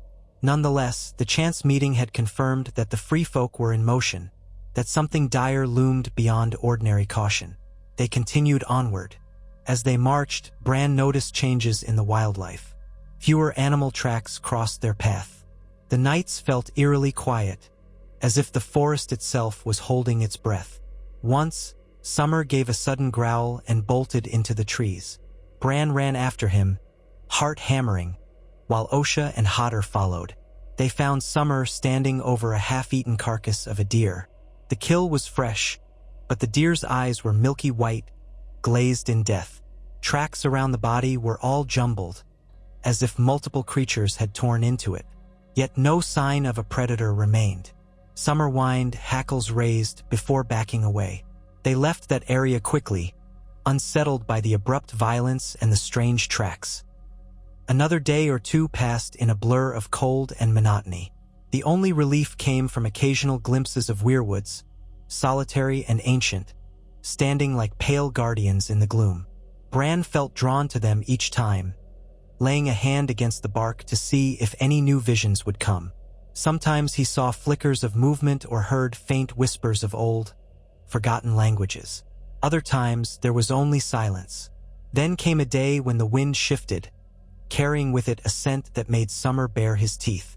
It was a metallic tang, sharp and unsettling. Osha froze, lifting her spear. "Blood," she murmured. Hodder cringed, repeating his name anxiously. They advanced cautiously through a stand of stunted spruce, emerging into a small clearing where the snow was stained dark red. The remains of a wildling camp lay scattered. A few torn tents, splintered spears, and a half-dozen bodies torn apart in gruesome fashion. Bran's stomach churned at the sight. He stepped closer, his legs trembling. One of the bodies looked partially decayed, blackened flesh visible through rents in the clothing.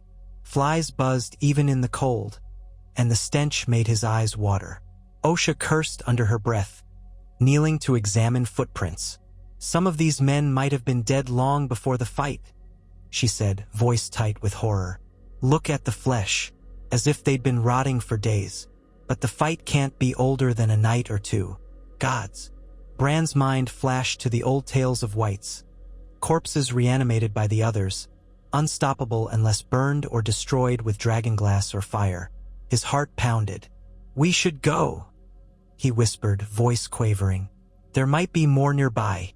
Or they might come back." Osha nodded, face grim. She snatched a small hatchet from where it lay half-buried in the snow, testing its weight. "Better armed than not," she muttered. "Let's move." They skirted around the clearing, trying not to leave footprints that would draw attention. The brutal scene lingered in Bran's mind, fueling his nightmares. That night, he huddled close to Summer, trembling at every distant rustle. Osha set extra watches, and none of them truly slept. Bran felt an undercurrent of panic gnawing at him. What if the threat of the whites was more imminent than he had realized? He was no warrior. He had only the flimsy blade on his hip and a boy's knowledge of combat. Summer could fight, but a pack of dead men? How could they hope to survive? Yet something within him refused to turn back. The sense of destiny loomed larger, as though each horrific sign confirmed that time was short, that some great confrontation drew near. If the others were truly on the move, then the realm's only hope might lie in knowledge lost to the centuries.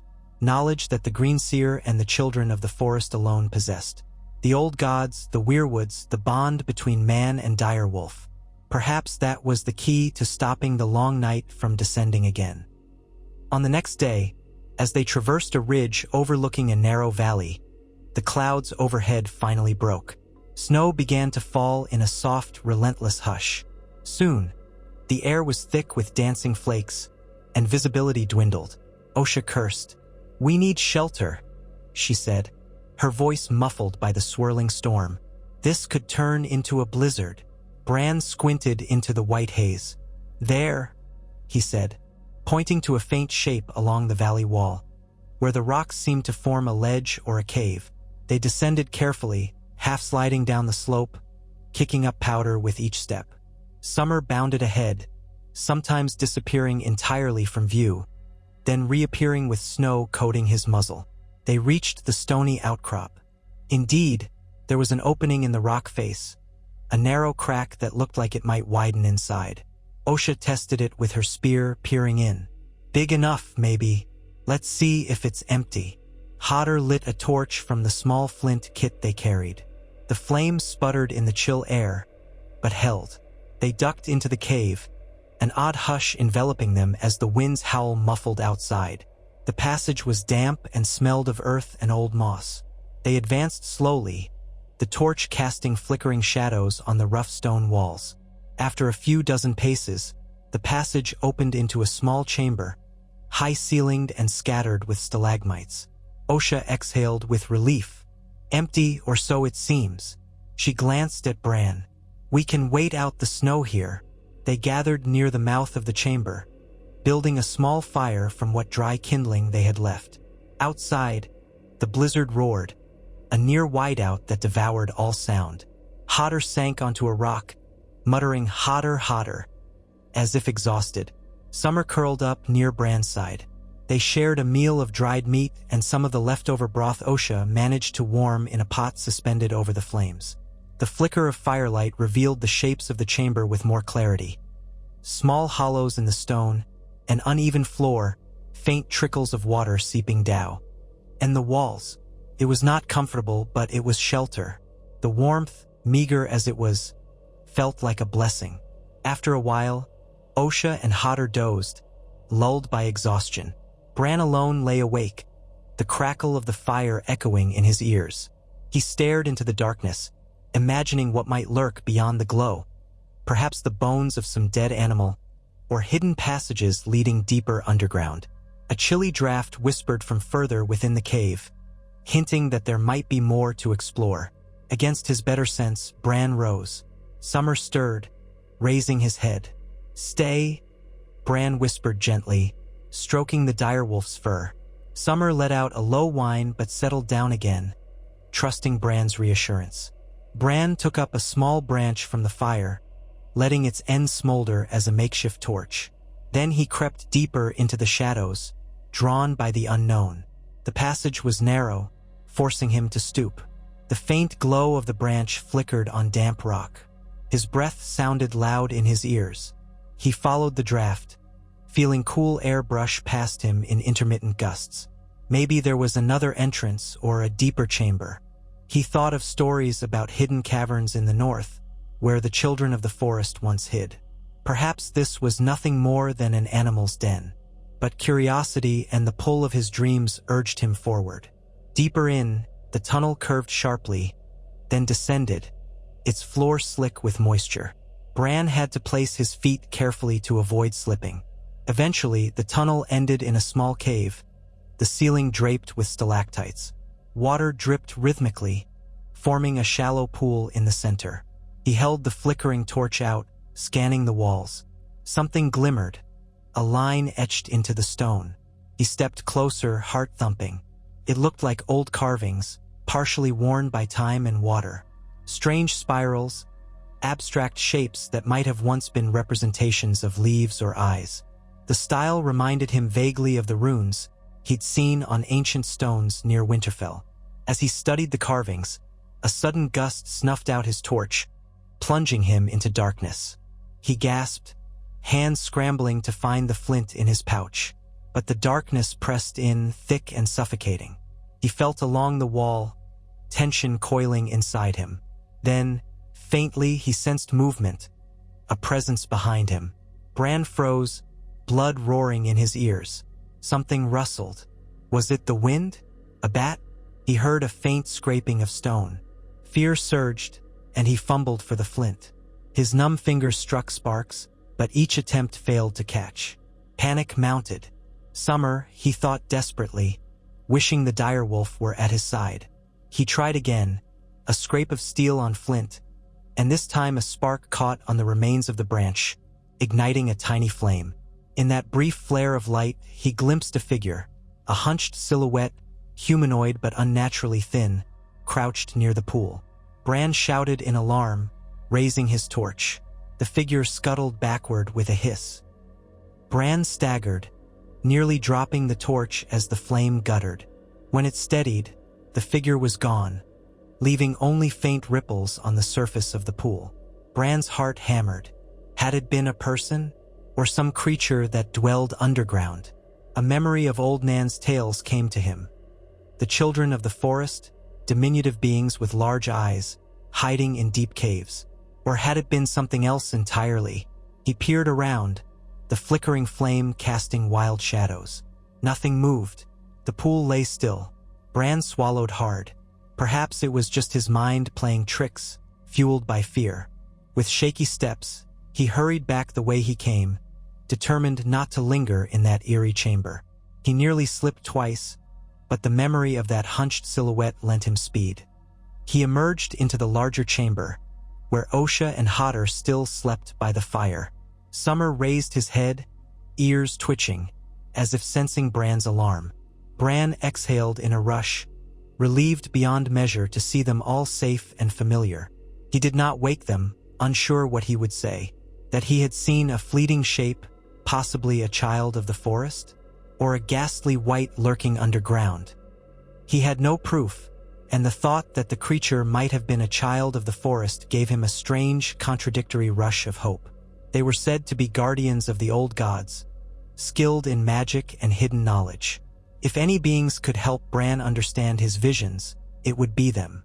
But the memory of that hiss, that skittering retreat, it felt more wary or frightened than malevolent. He settled down beside the fire, stroking Summer's fur to calm his own nerves. Gradually, he drifted into fitful sleep, haunted by images of the carved spirals and that hunched silhouette.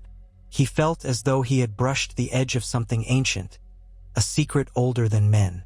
When he woke again, the fire was low, and Osha was stirring a pot. She glanced at him. "You look like you saw a ghost," she said. He hesitated, then shook his head. Just a bad dream. In truth, he was not ready to share what he had seen. Not until he could understand it better. They waited out the storm another day before venturing forth.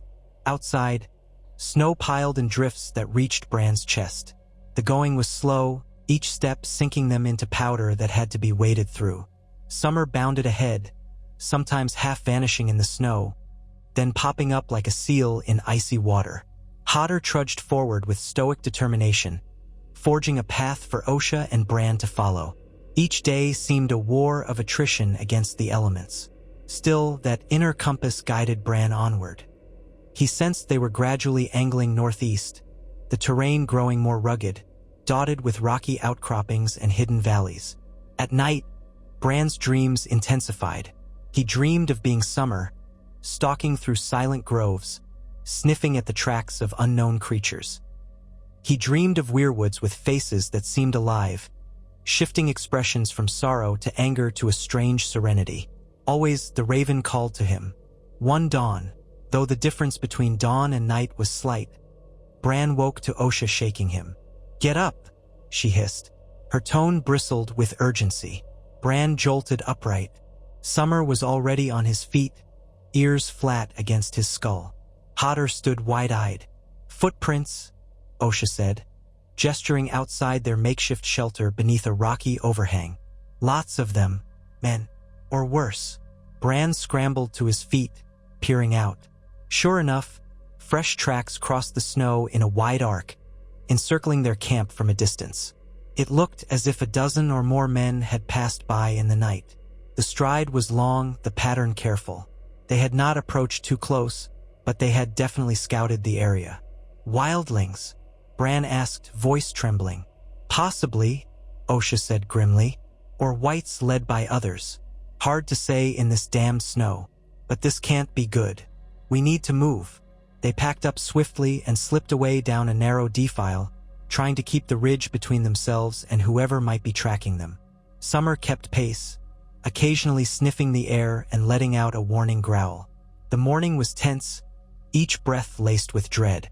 They heard no voices, saw no figures, yet they could not shake the sense of being pursued.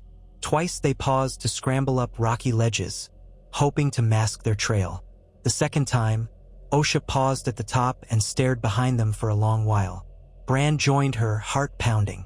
For an instant, he thought he saw movement, a shape against the glare of the snow far away, but it vanished. They pressed on through midday, barely stopping for rest or food. Osha was determined to reach some defensible spot before nightfall. Eventually, they came upon a ruined structure of stone, half buried under snow, perched on a small hill overlooking a frozen lake. It might once have been a tower or a fort of the first men, but now only a portion of the walls remained. The rest had crumbled into rubble. Osha scanned it warily, then shrugged. "Better than nothing," she said. "We can keep watch from that vantage." They clambered up the hill and took shelter behind the remnants of a low wall, clearing out broken stones and brushing away snow to create a small hollow for a fire. The wind howled across the lake below, sending spindrift scurrying over the ice. Bran's breath came in white puffs as he helped gather fragments of old wood. He worried about being too visible on the hill, but at least they could see any approach from a distance. Sunset came swiftly, what passed for sunset. Anyway, the sky turned a muted gray, then black. They lit a small fire, using a rock outcrop to shield it from prying eyes. Osha took the first watch, perched on the wall with her spear close at hand, scanning the dark valley below. Bran tried to sleep, but nerves kept him awake. Eventually, he rose, deciding to relieve Osha for a bit. She gave him a grateful nod and huddled near the embers, letting Bran take her place on watch. He perched on the broken wall, Summer beside him, the wind tugging at his hood. The moon was high, bathing the snow in pale light. The frozen lake glistened, a vast mirror broken only by drifting snow. Bran's eyes scoured the darkness. First, everything was silent. Then Summer's ears twitched. A low growl rumbled in his throat. Bran tensed. He peered down at the slope leading to the lake. There, a movement, silhouettes on the snow, faint and shifting. His heart leapt into his throat. At least 10 shapes approached, crossing the ice in a methodical march.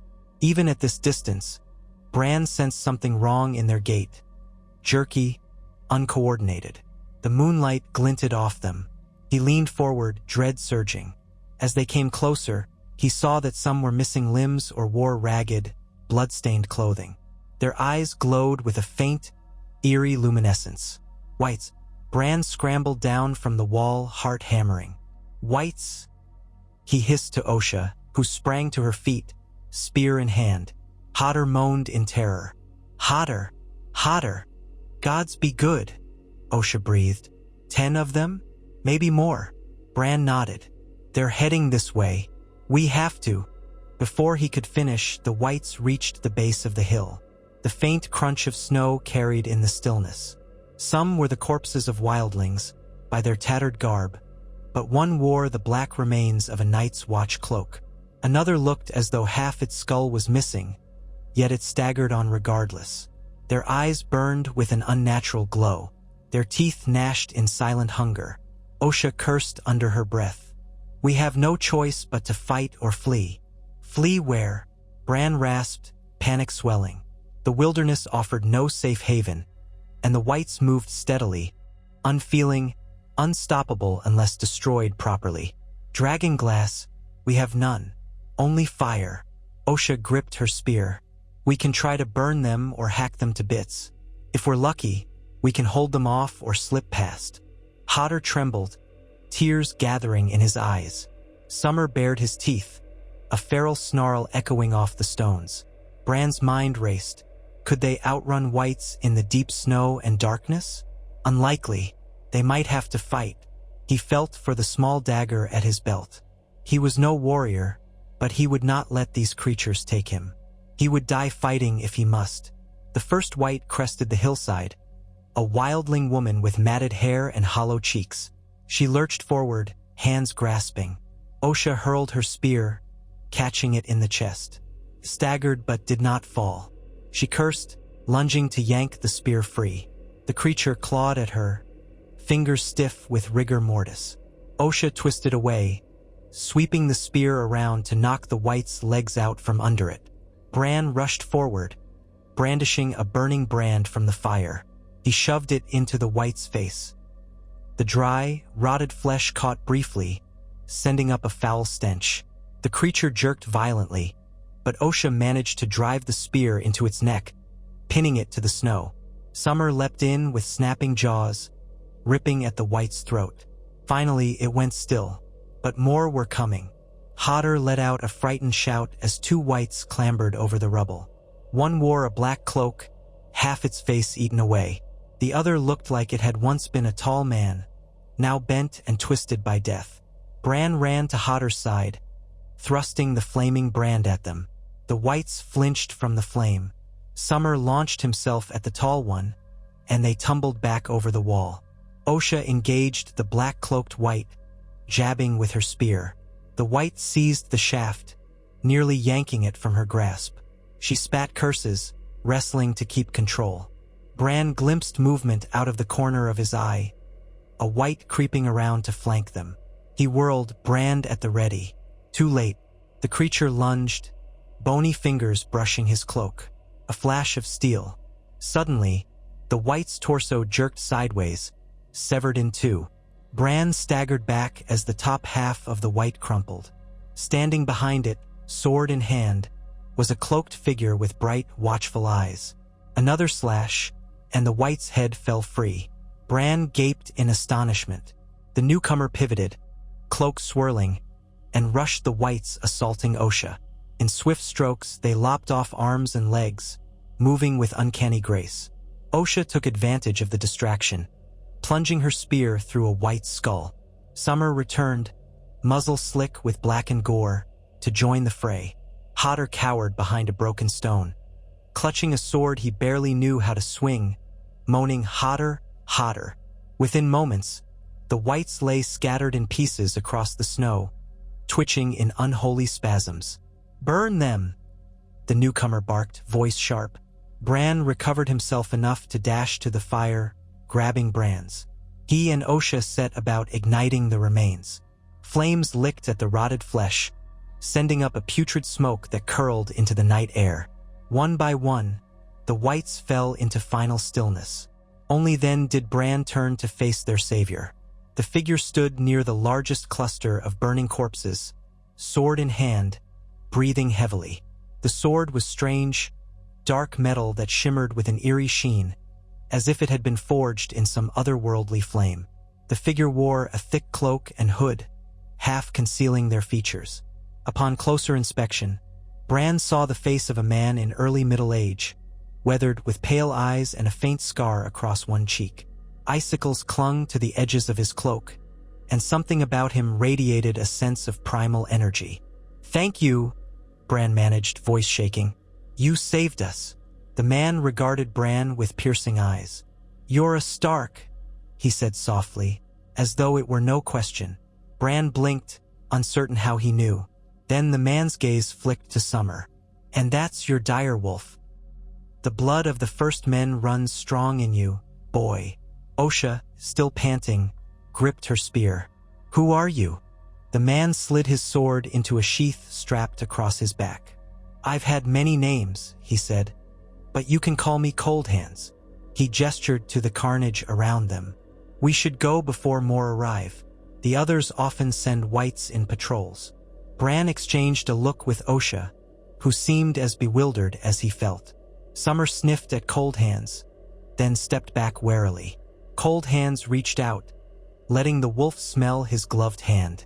In the firelight, Bran noticed that the man's skin, what little of it was visible, looked pale and cold, like a corpse's flesh. Yet he moved with vigor, spoke with intelligence. A swirl of conflicting emotions washed over Bran. Fear, relief, confusion. Osha leveled her spear. "We don't know you. You might be as much a threat as these Wights." Cold Hands shook his head. "If I wanted you dead, I would have left you to them." He turned his eyes back to Bran. "I know why you're here, Brandon Stark. You seek the one who calls himself the Three-Eyed Crow." Bran's breath caught. "How do you know that?" he asked, voice trembling. "Do you serve him?" "In a manner of speaking," Cold Hands replied, his tone cryptic. "He sent me to find you. There is little time. The night grows long, and the power of the others is rising. You must come with me if you wish to reach him alive." Bran stared at Cold Hands, torn between suspicion and an overwhelming sense of fate. Could this man truly be an ally, sent by the Green Seer? Or was it a trap? Then he remembered the swirling dreams, the raven's call, the pressing need to continue north. If the Green Seer had truly sent help, could Bran afford to refuse? Osha shifted uneasily. "And if we don't go with you?" Cold Hands glanced at the smoldering white remains. "You've seen for yourself how dangerous these lands are. More whites will come. You will not survive long on your own." He raised a hand, as though to forestall more objections. "I can guide you through paths unknown to living men, but you must trust me." Bran looked at Osha, then Hodder, who still trembled behind the stone. He thought of how close they had come to death just now. If not for Cold Hands, they would be part of that ghastly pyre. Summer let out a low huff, not quite a growl. The dire wolf seemed uneasy but not hostile. "All right," Bran said at last, voice quiet but firm. "We'll follow you." Osha frowned, but said nothing. Perhaps she saw no other choice. Cold Hands gestured for them to gather what they had. Then he strode to the edge of the rubble, gazing out into the moonlit snow. The brief battle had left them breathless, adrenaline coursing through their veins. The stink of charred flesh lingered in the air. Bran's hands shook as he sheathed his dagger. Hodder stood, shoulders slumped, tears drying on his cheeks. They set off immediately, leaving the tower ruins behind. Cold Hands led them down the hill and across the frozen lake, weaving between drifts with uncanny ease. He seemed to know exactly where the ice was thinnest, guiding them around dangerous patches. Osha, who had been so confident in her knowledge of the north, cast uneasy glances at him. There was something not quite human about him. His movements too graceful, his skin too cold. But if he served the Green Seer, perhaps that was part of his power. They walked until Bran's legs burned with fatigue, heading deeper into a region of jagged hills and hidden gullies. The moon set, plunging them into deeper darkness. Cold Hands held a small lantern that emitted a pale, flickering glow, just enough to keep them from stumbling. At last, near the edge of a narrow gorge, Cold Hands halted. He turned to the group, voice hushed. "We'll rest here until the next nightfall," he said. "I know a safe hollow." They followed him down a twisting path into the gorge. At its base lay a cramped fissure in the rock, concealed by hanging vines. Cold Hands parted the vines and stepped inside. Osha ducked in after him, spear at the ready. Bran and Hodder followed, Summer bringing up the rear. The hollow was indeed small but sheltered. The ground was covered in pine needles. Cold Hands motioned for them to sit. "You're safe from prying eyes here," he said. "The others rarely venture into these hidden places." Bran sank to the ground with relief, exhausted in body and spirit. Hodder slumped beside him, nodding off almost instantly. Osha dropped her pack and rubbed her arms to keep warm. Summer sniffed the corners of the hollow, then settled near Bran. "Who are you?" Bran asked Cold Hands. "Truly? Are you alive?" Cold Hands tilted his head, the lantern light casting shadows across his face. "I was once a man of the Night's Watch," he said. "Long ago. Now I serve a different purpose." He hesitated, as though weighing how much to reveal. "The three-eyed crow told me you would come. He speaks to me through the trees, through the ravens. I'm to bring you to him." Bran felt a trembling in his chest, the enormity of it all pressing in. And how far do we still have to go?" Cold Hands' expression was inscrutable.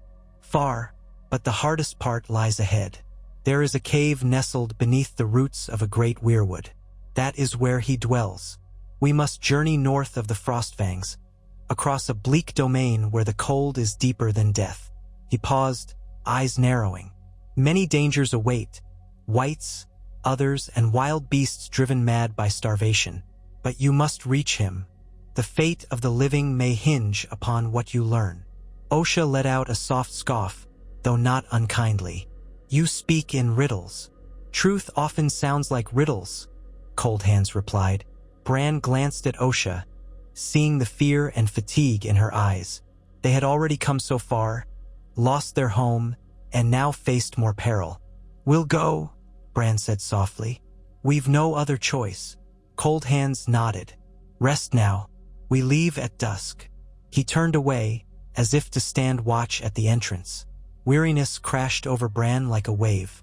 He leaned back against the stone, hugging himself for warmth. Summer curled against him, a welcome source of heat. In the dim lantern glow, he closed his eyes. Sleep claimed him almost at once, pulling him into swirling dreams of ravens, twisted roots, and an ancient voice whispering his name. When he awoke, the lantern had been doused, and only a faint silver glow from the gorge's opening lit the hollow. Hodder snored softly. Osha lay on her side, eyes closed. Summer dozed, though his ears twitched at each small noise. Cold Hands stood at the opening, perfectly still, as if he had not moved an inch. Bran's stomach rumbled. He realized how hungry he was. Their supplies were low, but he rummaged for a bit of salted meat, chewing slowly. The taste was brackish and unappealing, yet it sated him for the moment. Outside, the wind had died down, leaving an eerie calm. At length Osha stirred, then Hodder. They each ate what they could. Cold Hands observed them silently, as though he had no need for food or water. At last, dusk arrived. The sky overhead turned a leaden gray, then slowly deepened. They emerged from the hollow, gathering their belongings. Cold Hands set a brisk pace, heading deeper into the gorge, then following a narrow track that climbed the gorge's far side. The land beyond was colder still, a vast plain broken by icy ridges and stands of lifeless trees. Bran felt the temperature like a physical weight, his limbs aching, breath fogging in front of him. They traveled under the veil of night, guided by Cold Hands' odd lantern, which seemed to emit a ghostly white glow unlike normal fire. Now and then, a raven's call echoed across the empty land. Bran wondered if it was one of the Greenseer's birds, watching their progress. Sometimes Summer's ears perked, and he let out a quiet whine, but no threat materialized. The hours were a blur of shuffling footsteps, the crunch of snow, and the quiet rasp of breath. In the early morning, they reached a slope overlooking a wide valley. On the far side rose the Frostfangs, jagged mountains that loomed like black teeth against the sky. Bran's heart sank at the sight, for the peaks looked impassable, battered by icy winds and avalanche-prone slopes. Yet Cold Hands seemed undaunted. "We'll skirt them," he said. "Follow the hidden passes." They continued by day, though the sun was feeble and the cold relentless. Bran lost track of time. Each day, they found a new hollow, cave, or copse of trees to hide in. Each night, they pressed onward, keeping to the shadows. Sometimes they glimpsed more whites in the distance, or heard the howls of direwolves that roamed the far north. Twice they passed through wildling camps, long since abandoned. The second one contained bodies frozen upright like statues, a chilling sight that left them all shaking. Each time they rested, Bran found himself asking more questions of Cold Hands. The mysterious guide answered few. "My duty is to bring you north," he would say. "All else must come from the Green Seer." But who is the Green Seer? Bran wanted to demand. A man? A spirit? A child of the forest? And why me? Yet the look in Cold Hands' eyes told him that he would get no more answers just yet.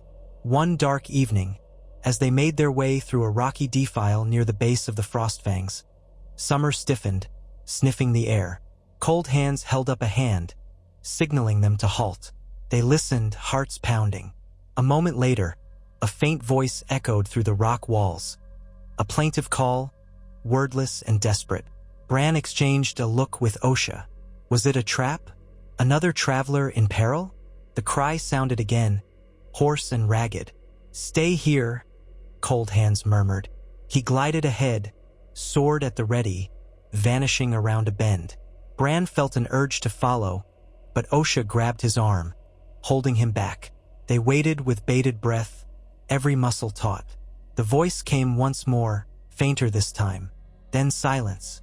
Long minutes dragged by, At last, Cold Hands returned, face grim.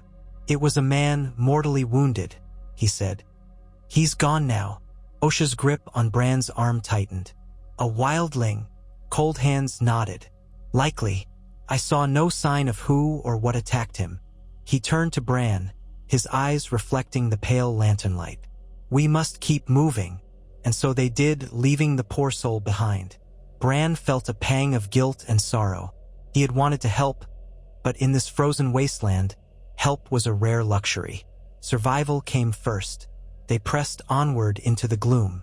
Soon, the defile opened onto a plateau. The wind whipped at them, and the ground was strewn with jagged rocks beneath the snow. Cold Hands led them to a slope that climbed steadily toward a pass between two towering peaks. The climb was arduous. Osha slipped several times, scraping her palms bloody on the sharp rocks. Hodder cried out whenever his footing gave way, and Bran had to help steady him. Summer fared better, leaping from stone to stone. Cold Hands moved with uncanny surety, as though guided by some internal compass. By the time they reached the mouth of the pass, the sky had begun to lighten, hinting at dawn. Cold Hands gestured to a narrow cleft in the rock.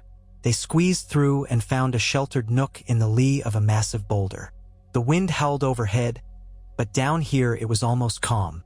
"We rest," Cold Hands announced, voice carrying an unmistakable finality.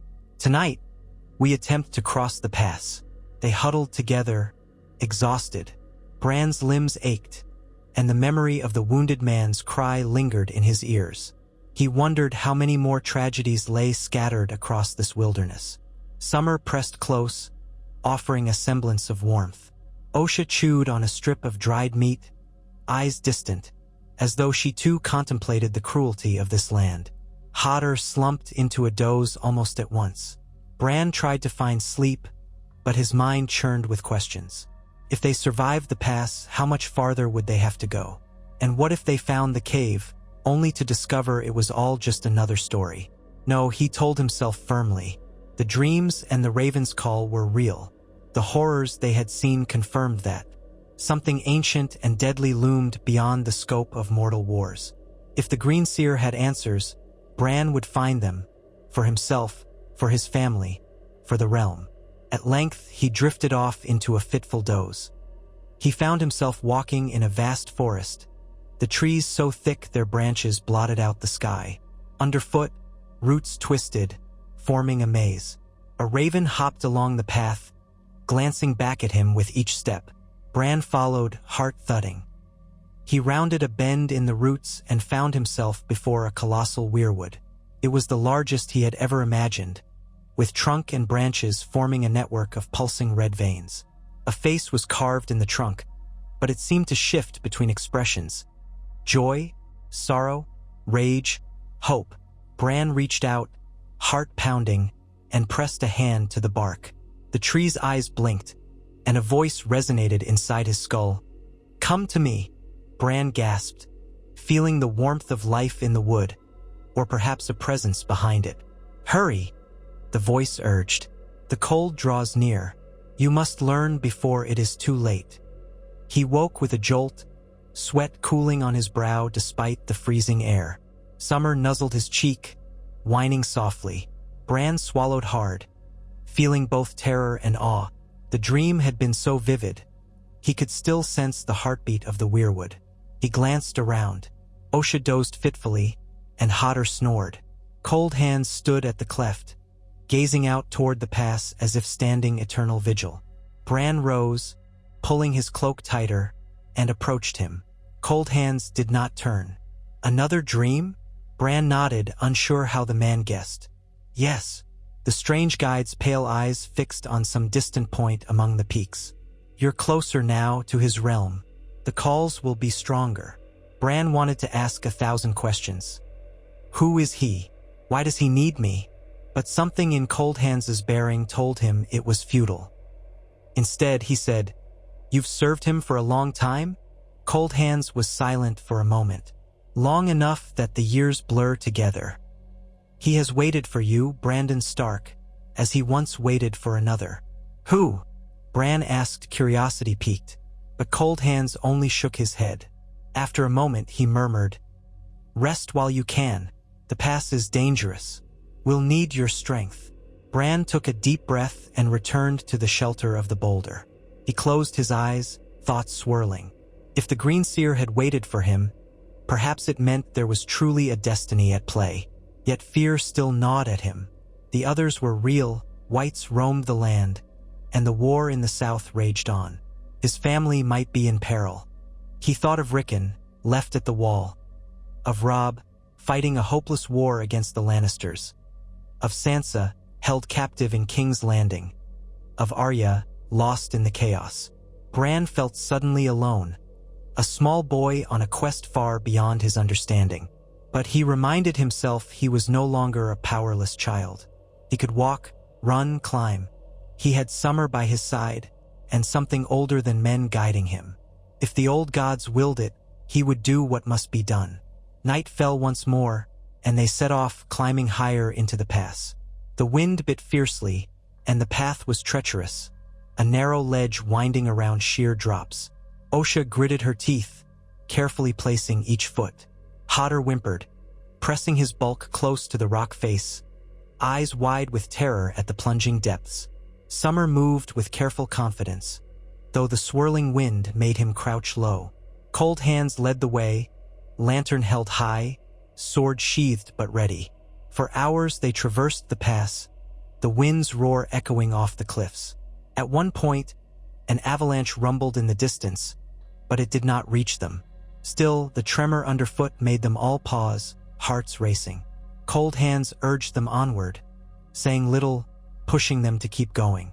The altitude made Bran's head swim, and he felt half delirious from the lack of sleep and the thin air. Near the pass's far side, the path opened onto a plateau strewn with boulders and wind-carved ice. They staggered across it, teeth chattering, until Cold Hands suddenly halted. His posture went rigid. Bran stopped too, glancing around in alarm. The wind whipped snow across their feet, but through the swirling flurries, Bran made out shapes, 4 or 5, maybe more, standing among the boulders, cloaked in rags of fur, faces hidden by masks of bone. They were wildlings, or so it seemed, but something about them felt off. Cold Hands raised a hand, silent command for caution. Osha gripped her spear. Hodder whimpered. Summer bared his teeth, a growl rumbling. Then one of the figures moved forward, brandishing a wickedly curved blade. In the faint lantern light, Bran saw the shimmer of something unnatural in its eyes. A white or another. No, these moved with too much coordination to be whites. Then came a soft, eerie laughter that sent a chill down Bran's spine. One figure lifted a long, hooked staff and rapped it against the ground. The group advanced in a semicircle, blocking the path. Cold Hands set the lantern aside and drew his dark sword. "They're not living men," he said quietly, as though he recognized them. "They serve the Great Other." Osha hissed a curse, stepping back. Hodder clung to the rock, trembling. Bran's heart pounded, a fresh wave of terror gripping him.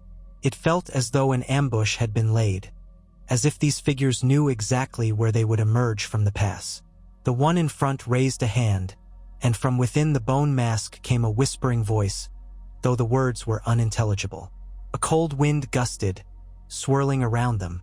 Without warning, they attacked. The masked figures lunged, moving with inhuman speed. Cold Hands met them head-on, sword flashing. Sparks flew as he clashed with 2 of them at once. Osha let out a cry and thrust her spear at one that tried to circle behind. Summer leapt forward, teeth snapping, intercepting another. Bran stood transfixed, dagger in hand, uncertain how to fight these unnatural foes. In the lantern's flicker, Bran saw glimpses of their faces beneath the masks. Pale flesh and eyes that gleamed with a dim, unnatural light, perhaps half-whites or thralls to some darker power. One swung a curved blade at Summer. The direwolf dodged, snarling, then clamped onto the figure's arm, dragging it down. Osha dueled another, but it battered her spear aside with unnatural strength, sending her stumbling. Before it could deliver a killing blow, Bran sprang forward, brandishing his dagger. With a desperate lunge, he slashed at the figure's side.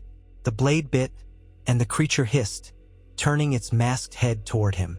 A bony hand lashed out, knocking the dagger away. Bran fell backward into the snow. A second slash came for his throat. He heard a roar hotter, bellowing. The big man had found the courage to charge, swinging a heavy rock in both hands. He brought it down on the creature, shattering its mask. The figure collapsed, twitching, black fluid oozing from a cracked skull. Hodder stared, eyes wide, then let out a strangled cry, dropping the rock as though burned. Meanwhile, Cold Hands fought two at once, sword weaving an arc of dark steel. He decapitated one in a single stroke, then turned to parry the other's blade. Osha jabbed her spear into the last figure, pinning it to the ground. Summer finished it with a savage bite to the neck, tearing it apart.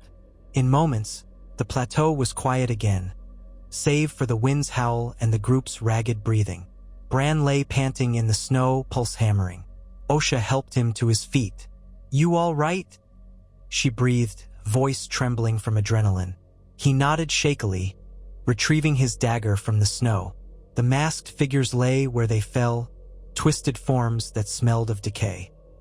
If they had once been wildlings, they were now something else entirely, servants of an evil that thrived in the cold and darkness. Bran gazed at them, dread gnawing at his gut.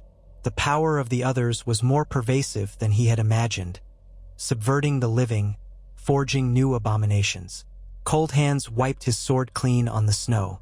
"We must keep moving," he said, voice unyielding. "These were only scouts. More may come." Osha spat, trembling. "Gods, there's no end to them." Together, they pressed on, leaving the gruesome remains behind. The pass descended steeply on the far side, leading into a valley shrouded in perpetual twilight. They navigated switchback trails, the ground growing slick with ice. More than once, Hodder nearly lost his footing, and Bran had to cling to him, though he was hardly big enough to steady the giant of a man. Cold Hands guided them, tireless, silent. By the time they reached the valley floor, exhaustion weighed heavily on them. The sun had risen, casting pale light through low clouds. The air here was deathly still, as though the wind itself feared to stir. Frozen streams crisscrossed the valley, their surfaces spiderwebbed with cracks. Black spruce trees dotted the landscape. A hush lay over everything, broken only by the distant caw of ravens. Cold Hands led them to a stand of trees near a low ridge. He paused, turning to Bran. "Not far now," he said. "Beyond those rises lies the cave you seek. But the journey grows more perilous. The Greenseer's power draws many eyes, some friendly, some not." Bran glanced at Osha, whose face was etched with fatigue. Hodder muttered, "Hodder, Hodder," in a subdued tone. Summer nosed at Bran's hand, as if to reassure him that they would persist. The weight of all they had endured pressed on Bran's shoulders. The betrayal of Theon, the burning of Winterfell, the flight from the Ironborn, the savage cold of the wild, the whites, and these masked abominations. Yet they had survived. A small part of him marveled at how far he had come from the boy who once climbed the walls of Winterfell for sport. They sheltered in the copse of spruce for the day, reluctant to risk traveling in daylight when watchful eyes might spot them. Bran tried to rest, but the tension in his body made it impossible to fully relax. He found himself staring at Cold Hands, at the strange pallor of his skin, the way no steam issued from his mouth when he exhaled. Was he truly undead? So, why did he retain his mind and will? The realm was full of mysteries that Bran had never even imagined in his old life. When night fell, they continued. The valley sloped gently upward, the ground littered with half-buried boulders. The snow was thinner here, though patches of ice made footing treacherous. Cold Hands navigated by starlight, forging a path toward a series of ridges that loomed ahead. Bran followed, focusing on placing each step carefully. His mind drifted to his family. Did Robb still war in the south? Was his mother alive? Did Rickon wait for news at the wall? Or had some new calamity struck? The pang of longing hit him hard. They scaled the first ridge, heartbeats thunderous in their ears. The second ridge was steeper, forcing them to scramble on hands and knees at points. At last, they crested it, gazing down at a wide basin ringed by stony outcrops. In the center stood an enormous weirwood, gnarled and ancient, its trunk wide as a watchtower. Even in the dim starlight, Bran saw that its bark glowed faintly, as if catching the moon's reflection. The branches reached outward like grasping arms, and a large opening yawned at its base, leading underground. A quiver ran through Bran's body. He recognized this tree, or one like it, from his dreams. The shape of it, the thick roots plunging into the earth. A face was carved into the trunk, eyes wide and sorrowful. Though it was too dark to see details clearly, he sensed an intense presence emanating from it, something ancient and vast. Cold hands turned to Bran, inclining his head toward the tree. "This is where he waits." Osha swallowed hard. "We've come all this way for a tree?" Cold hands shook his head. "Not just a tree, a doorway." Bran's heart beat so strongly he thought it might burst. He approached slowly, Summer at his side. As they drew closer, he saw that the opening beneath the roots was wide enough for a person to walk through, though it sloped downward. The smell of damp earth and rotting leaves wafted from within, but there was also a faint, intangible scent that reminded Bran of the gods' wood at Winterfell, something older than memory. They paused at the threshold. Hodder shivered, glancing at Bran nervously. "Hodder," he said, voice trembling. Bran put a hand on his arm reassuringly. Osha gripped her spear, scanning the darkness warily. Cold hands stood behind them, sword sheathed. "Go," he said to Bran. "They will not harm you." "They?" Bran asked, glancing back. Cold hands gave him a subtle nod. "The green seer and those who serve him. The children." Bran felt a flash of awe. So they did still exist, hidden here beneath this ancient weirwood. He took a breath, stepping forward. The moment he crossed the threshold, an odd calm settled over him, as though the air within the tree roots carried a soothing presence. Summer followed, his nails clicking on rock as the passage descended. Osha and Hodder hesitated briefly, but then followed suit. Cold hands remained outside. "Aren't you coming?" Bran asked, turning back. Cold hands shook his head. "My road ends here. Cannot go below. My place is in the night, guiding those who must find the path." Bran opened his mouth to protest or ask more, but then words failed him. Something about the man, if he was a man, felt like a spirit, a guardian of the threshold. "Thank you," Bran managed. Cold hands inclined his head, then turned and vanished into the darkness outside, leaving Bran alone with Osha, Hodder, and Summer. The tunnel sloped downward, dimly lit by a faint phosphorescent glow from lichens that clung to the walls. Roots twisted overhead, forming a natural arch. They descended slowly, the temperature rising slightly, or perhaps it simply felt warmer compared to the bitter cold outside. Drips of water echoed in the hush. Around a bend, the passage widened. Lanterns of glowing moss hung in clusters, illuminating a cavern with high ceilings draped in spidery roots. Bran inhaled sharply. Forms stood within the chamber, small, lithe figures with large, luminous eyes and skin the color of wood and earth. The children of the forest. They wore leaves and bark as garments, and though slight in stature, they radiated a quiet power. One stepped forward, a female, at least Bran thought so by her delicate features. Her eyes were black and depthless, her hair a tangle of moss and leaves. She spoke in a soft, chiming voice. "Welcome, Bran Stark. We have waited for you." Her gaze flickered to Osha and Hodder, then to Summer, who stood tensely by Bran's side. "All are welcome here who come in peace." Bran's mouth felt dry. He had never seen a child of the forest in the flesh, only heard the stories. "You know me?" he asked haltingly. She nodded. "We know many things. The green seer awaits you. Come." The others parted, revealing another passage leading deeper underground. The child gestured for them to follow. Osha took a hesitant step, spear clutched tight. Hodder muttered "Hodder," eyes darting around, Bran reached out and took Hodder's hand, giving it a reassuring squeeze. Together they followed the child. Summer trotted close, sniffing the air. They passed into a long corridor where the walls were lined with carved faces. Weirwood roots pressed through the stone, forming a lattice overhead. The carved faces were reminiscent of heart trees, solemn, ancient, each one unique. The corridor ended in a grand cavern lit by pools of pale green phosphorescence.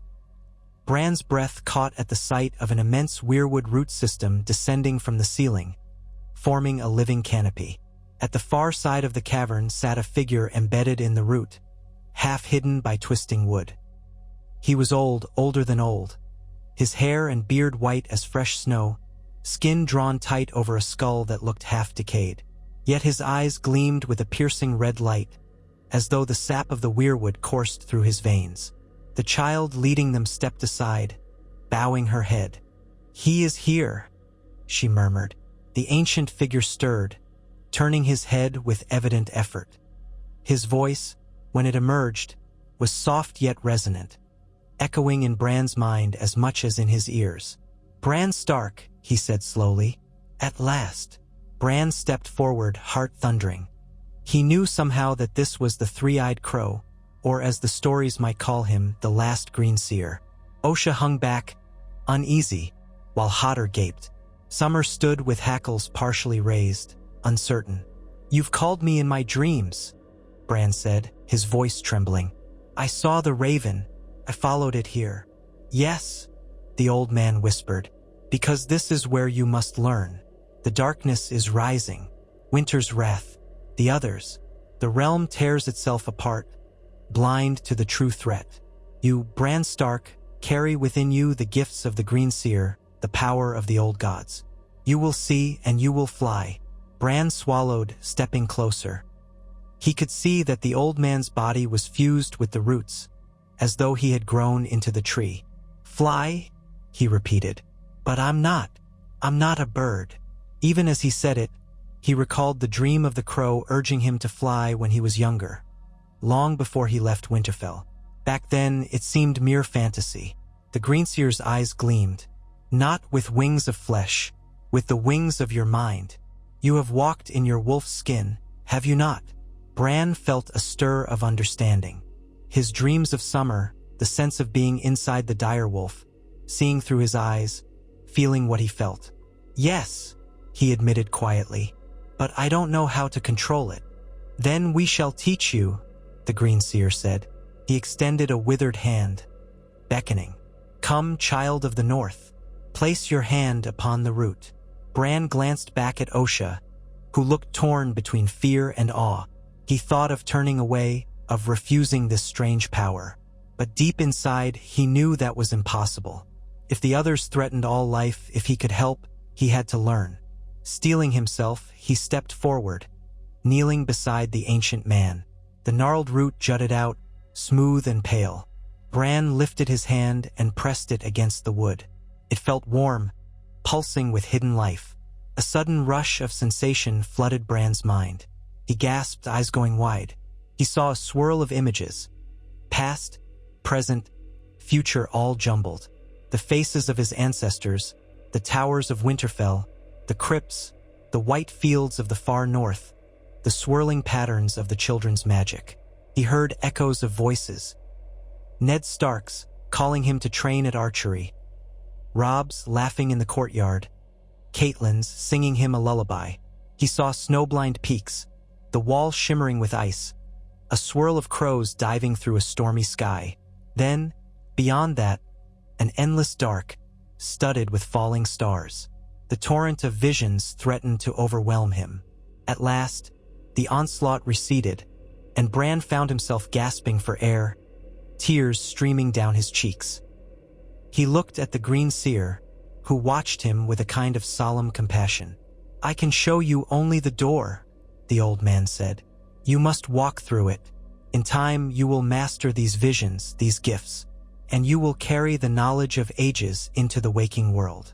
Bran glanced at Osha, whose eyes were wide with wonder and concern, then at Hodder, who blinked uncertainly, repeating Hodder.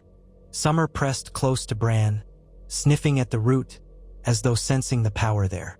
Outside the hollow, the memory of war and death and whites lingered like a shadow. Yet in this subterranean realm, something greater stirred. Ancient power that might stand against the dark. The green seer closed his eyes briefly. "We begin now," he whispered, the words echoing in Bran's mind. "Winter is coming, and with it the true test of the living. You must be ready. Let go your fears, Brandon Stark. Embrace the gifts of the old gods, or all may be lost." In that moment, Bran felt an odd sense of both dread and hope. The path ahead was treacherous, its end uncertain. But he was here, at the threshold of an ancient knowledge that could shape the fate of the Seven Kingdoms. He thought of the day he chose not to climb higher in that broken tower, when he avoided the fall that would have changed his life forever. Destiny had still led him here, beyond the wall, to the heart of the old god's domain. Perhaps some fates could not be escaped. Swallowing hard, he laid both hands on the pale root, letting its warmth flow into him. Summer placed his massive head against Bran's back, as if lending him strength. Behind them, Osha and Hodder stood guard, uncertain but loyal. Deep in the cavern, the children of the forest watched silently, their luminous eyes reflecting the flicker of living moss. The Greenseer's voice resonated in Bran's mind once more, guiding him through the currents of time and memory. So Bran Stark began his true journey, not as a boy who fell, but as a boy who walked freely into the deep places of the world, guided by dream and vision. He would learn the secrets of the weirwoods, the arts of skin-changing and green-seeing. He would see past and future, the flow of history written in the rings of ancient trees and the bones of the earth. And in the long night to come, when the dead marched and the living quailed, he would stand as a beacon of old magic, a bridge between mortal men and the powers older than humankind. Though the route he had taken was different than the one in other tales, no shattered legs, no push from a tower, it led him here all the same, to the crossroads of history and myth. The cold breath of the others lingered beyond the cavern, and war raged in the south. But within this hollow, beneath the roots of the great weirwood, Bran Stark reached out to grasp a destiny that might save them all. Even with 2 good legs, he had traveled farther than he ever dreamed, only to discover that his greatest flight would take place not through the halls of Winterfell or the roads of the Seven Kingdoms, but within the vast tapestry of the weirwood's memory and the uncharted skies of his own mind. He closed his eyes, breathing in unison with the tree, feeling the heartbeat of the earth. The Greenseer's voice guided him ever deeper, weaving images of snow and ice with the warmth of life's embers. Far away, the wind howled, and the first threads of a storm gathered on the horizon. But here, in the hidden realm of the old gods, a new chapter in the story of House Stark was being written, one that would echo across the ages, shaping the fate of a world poised on the brink of darkness.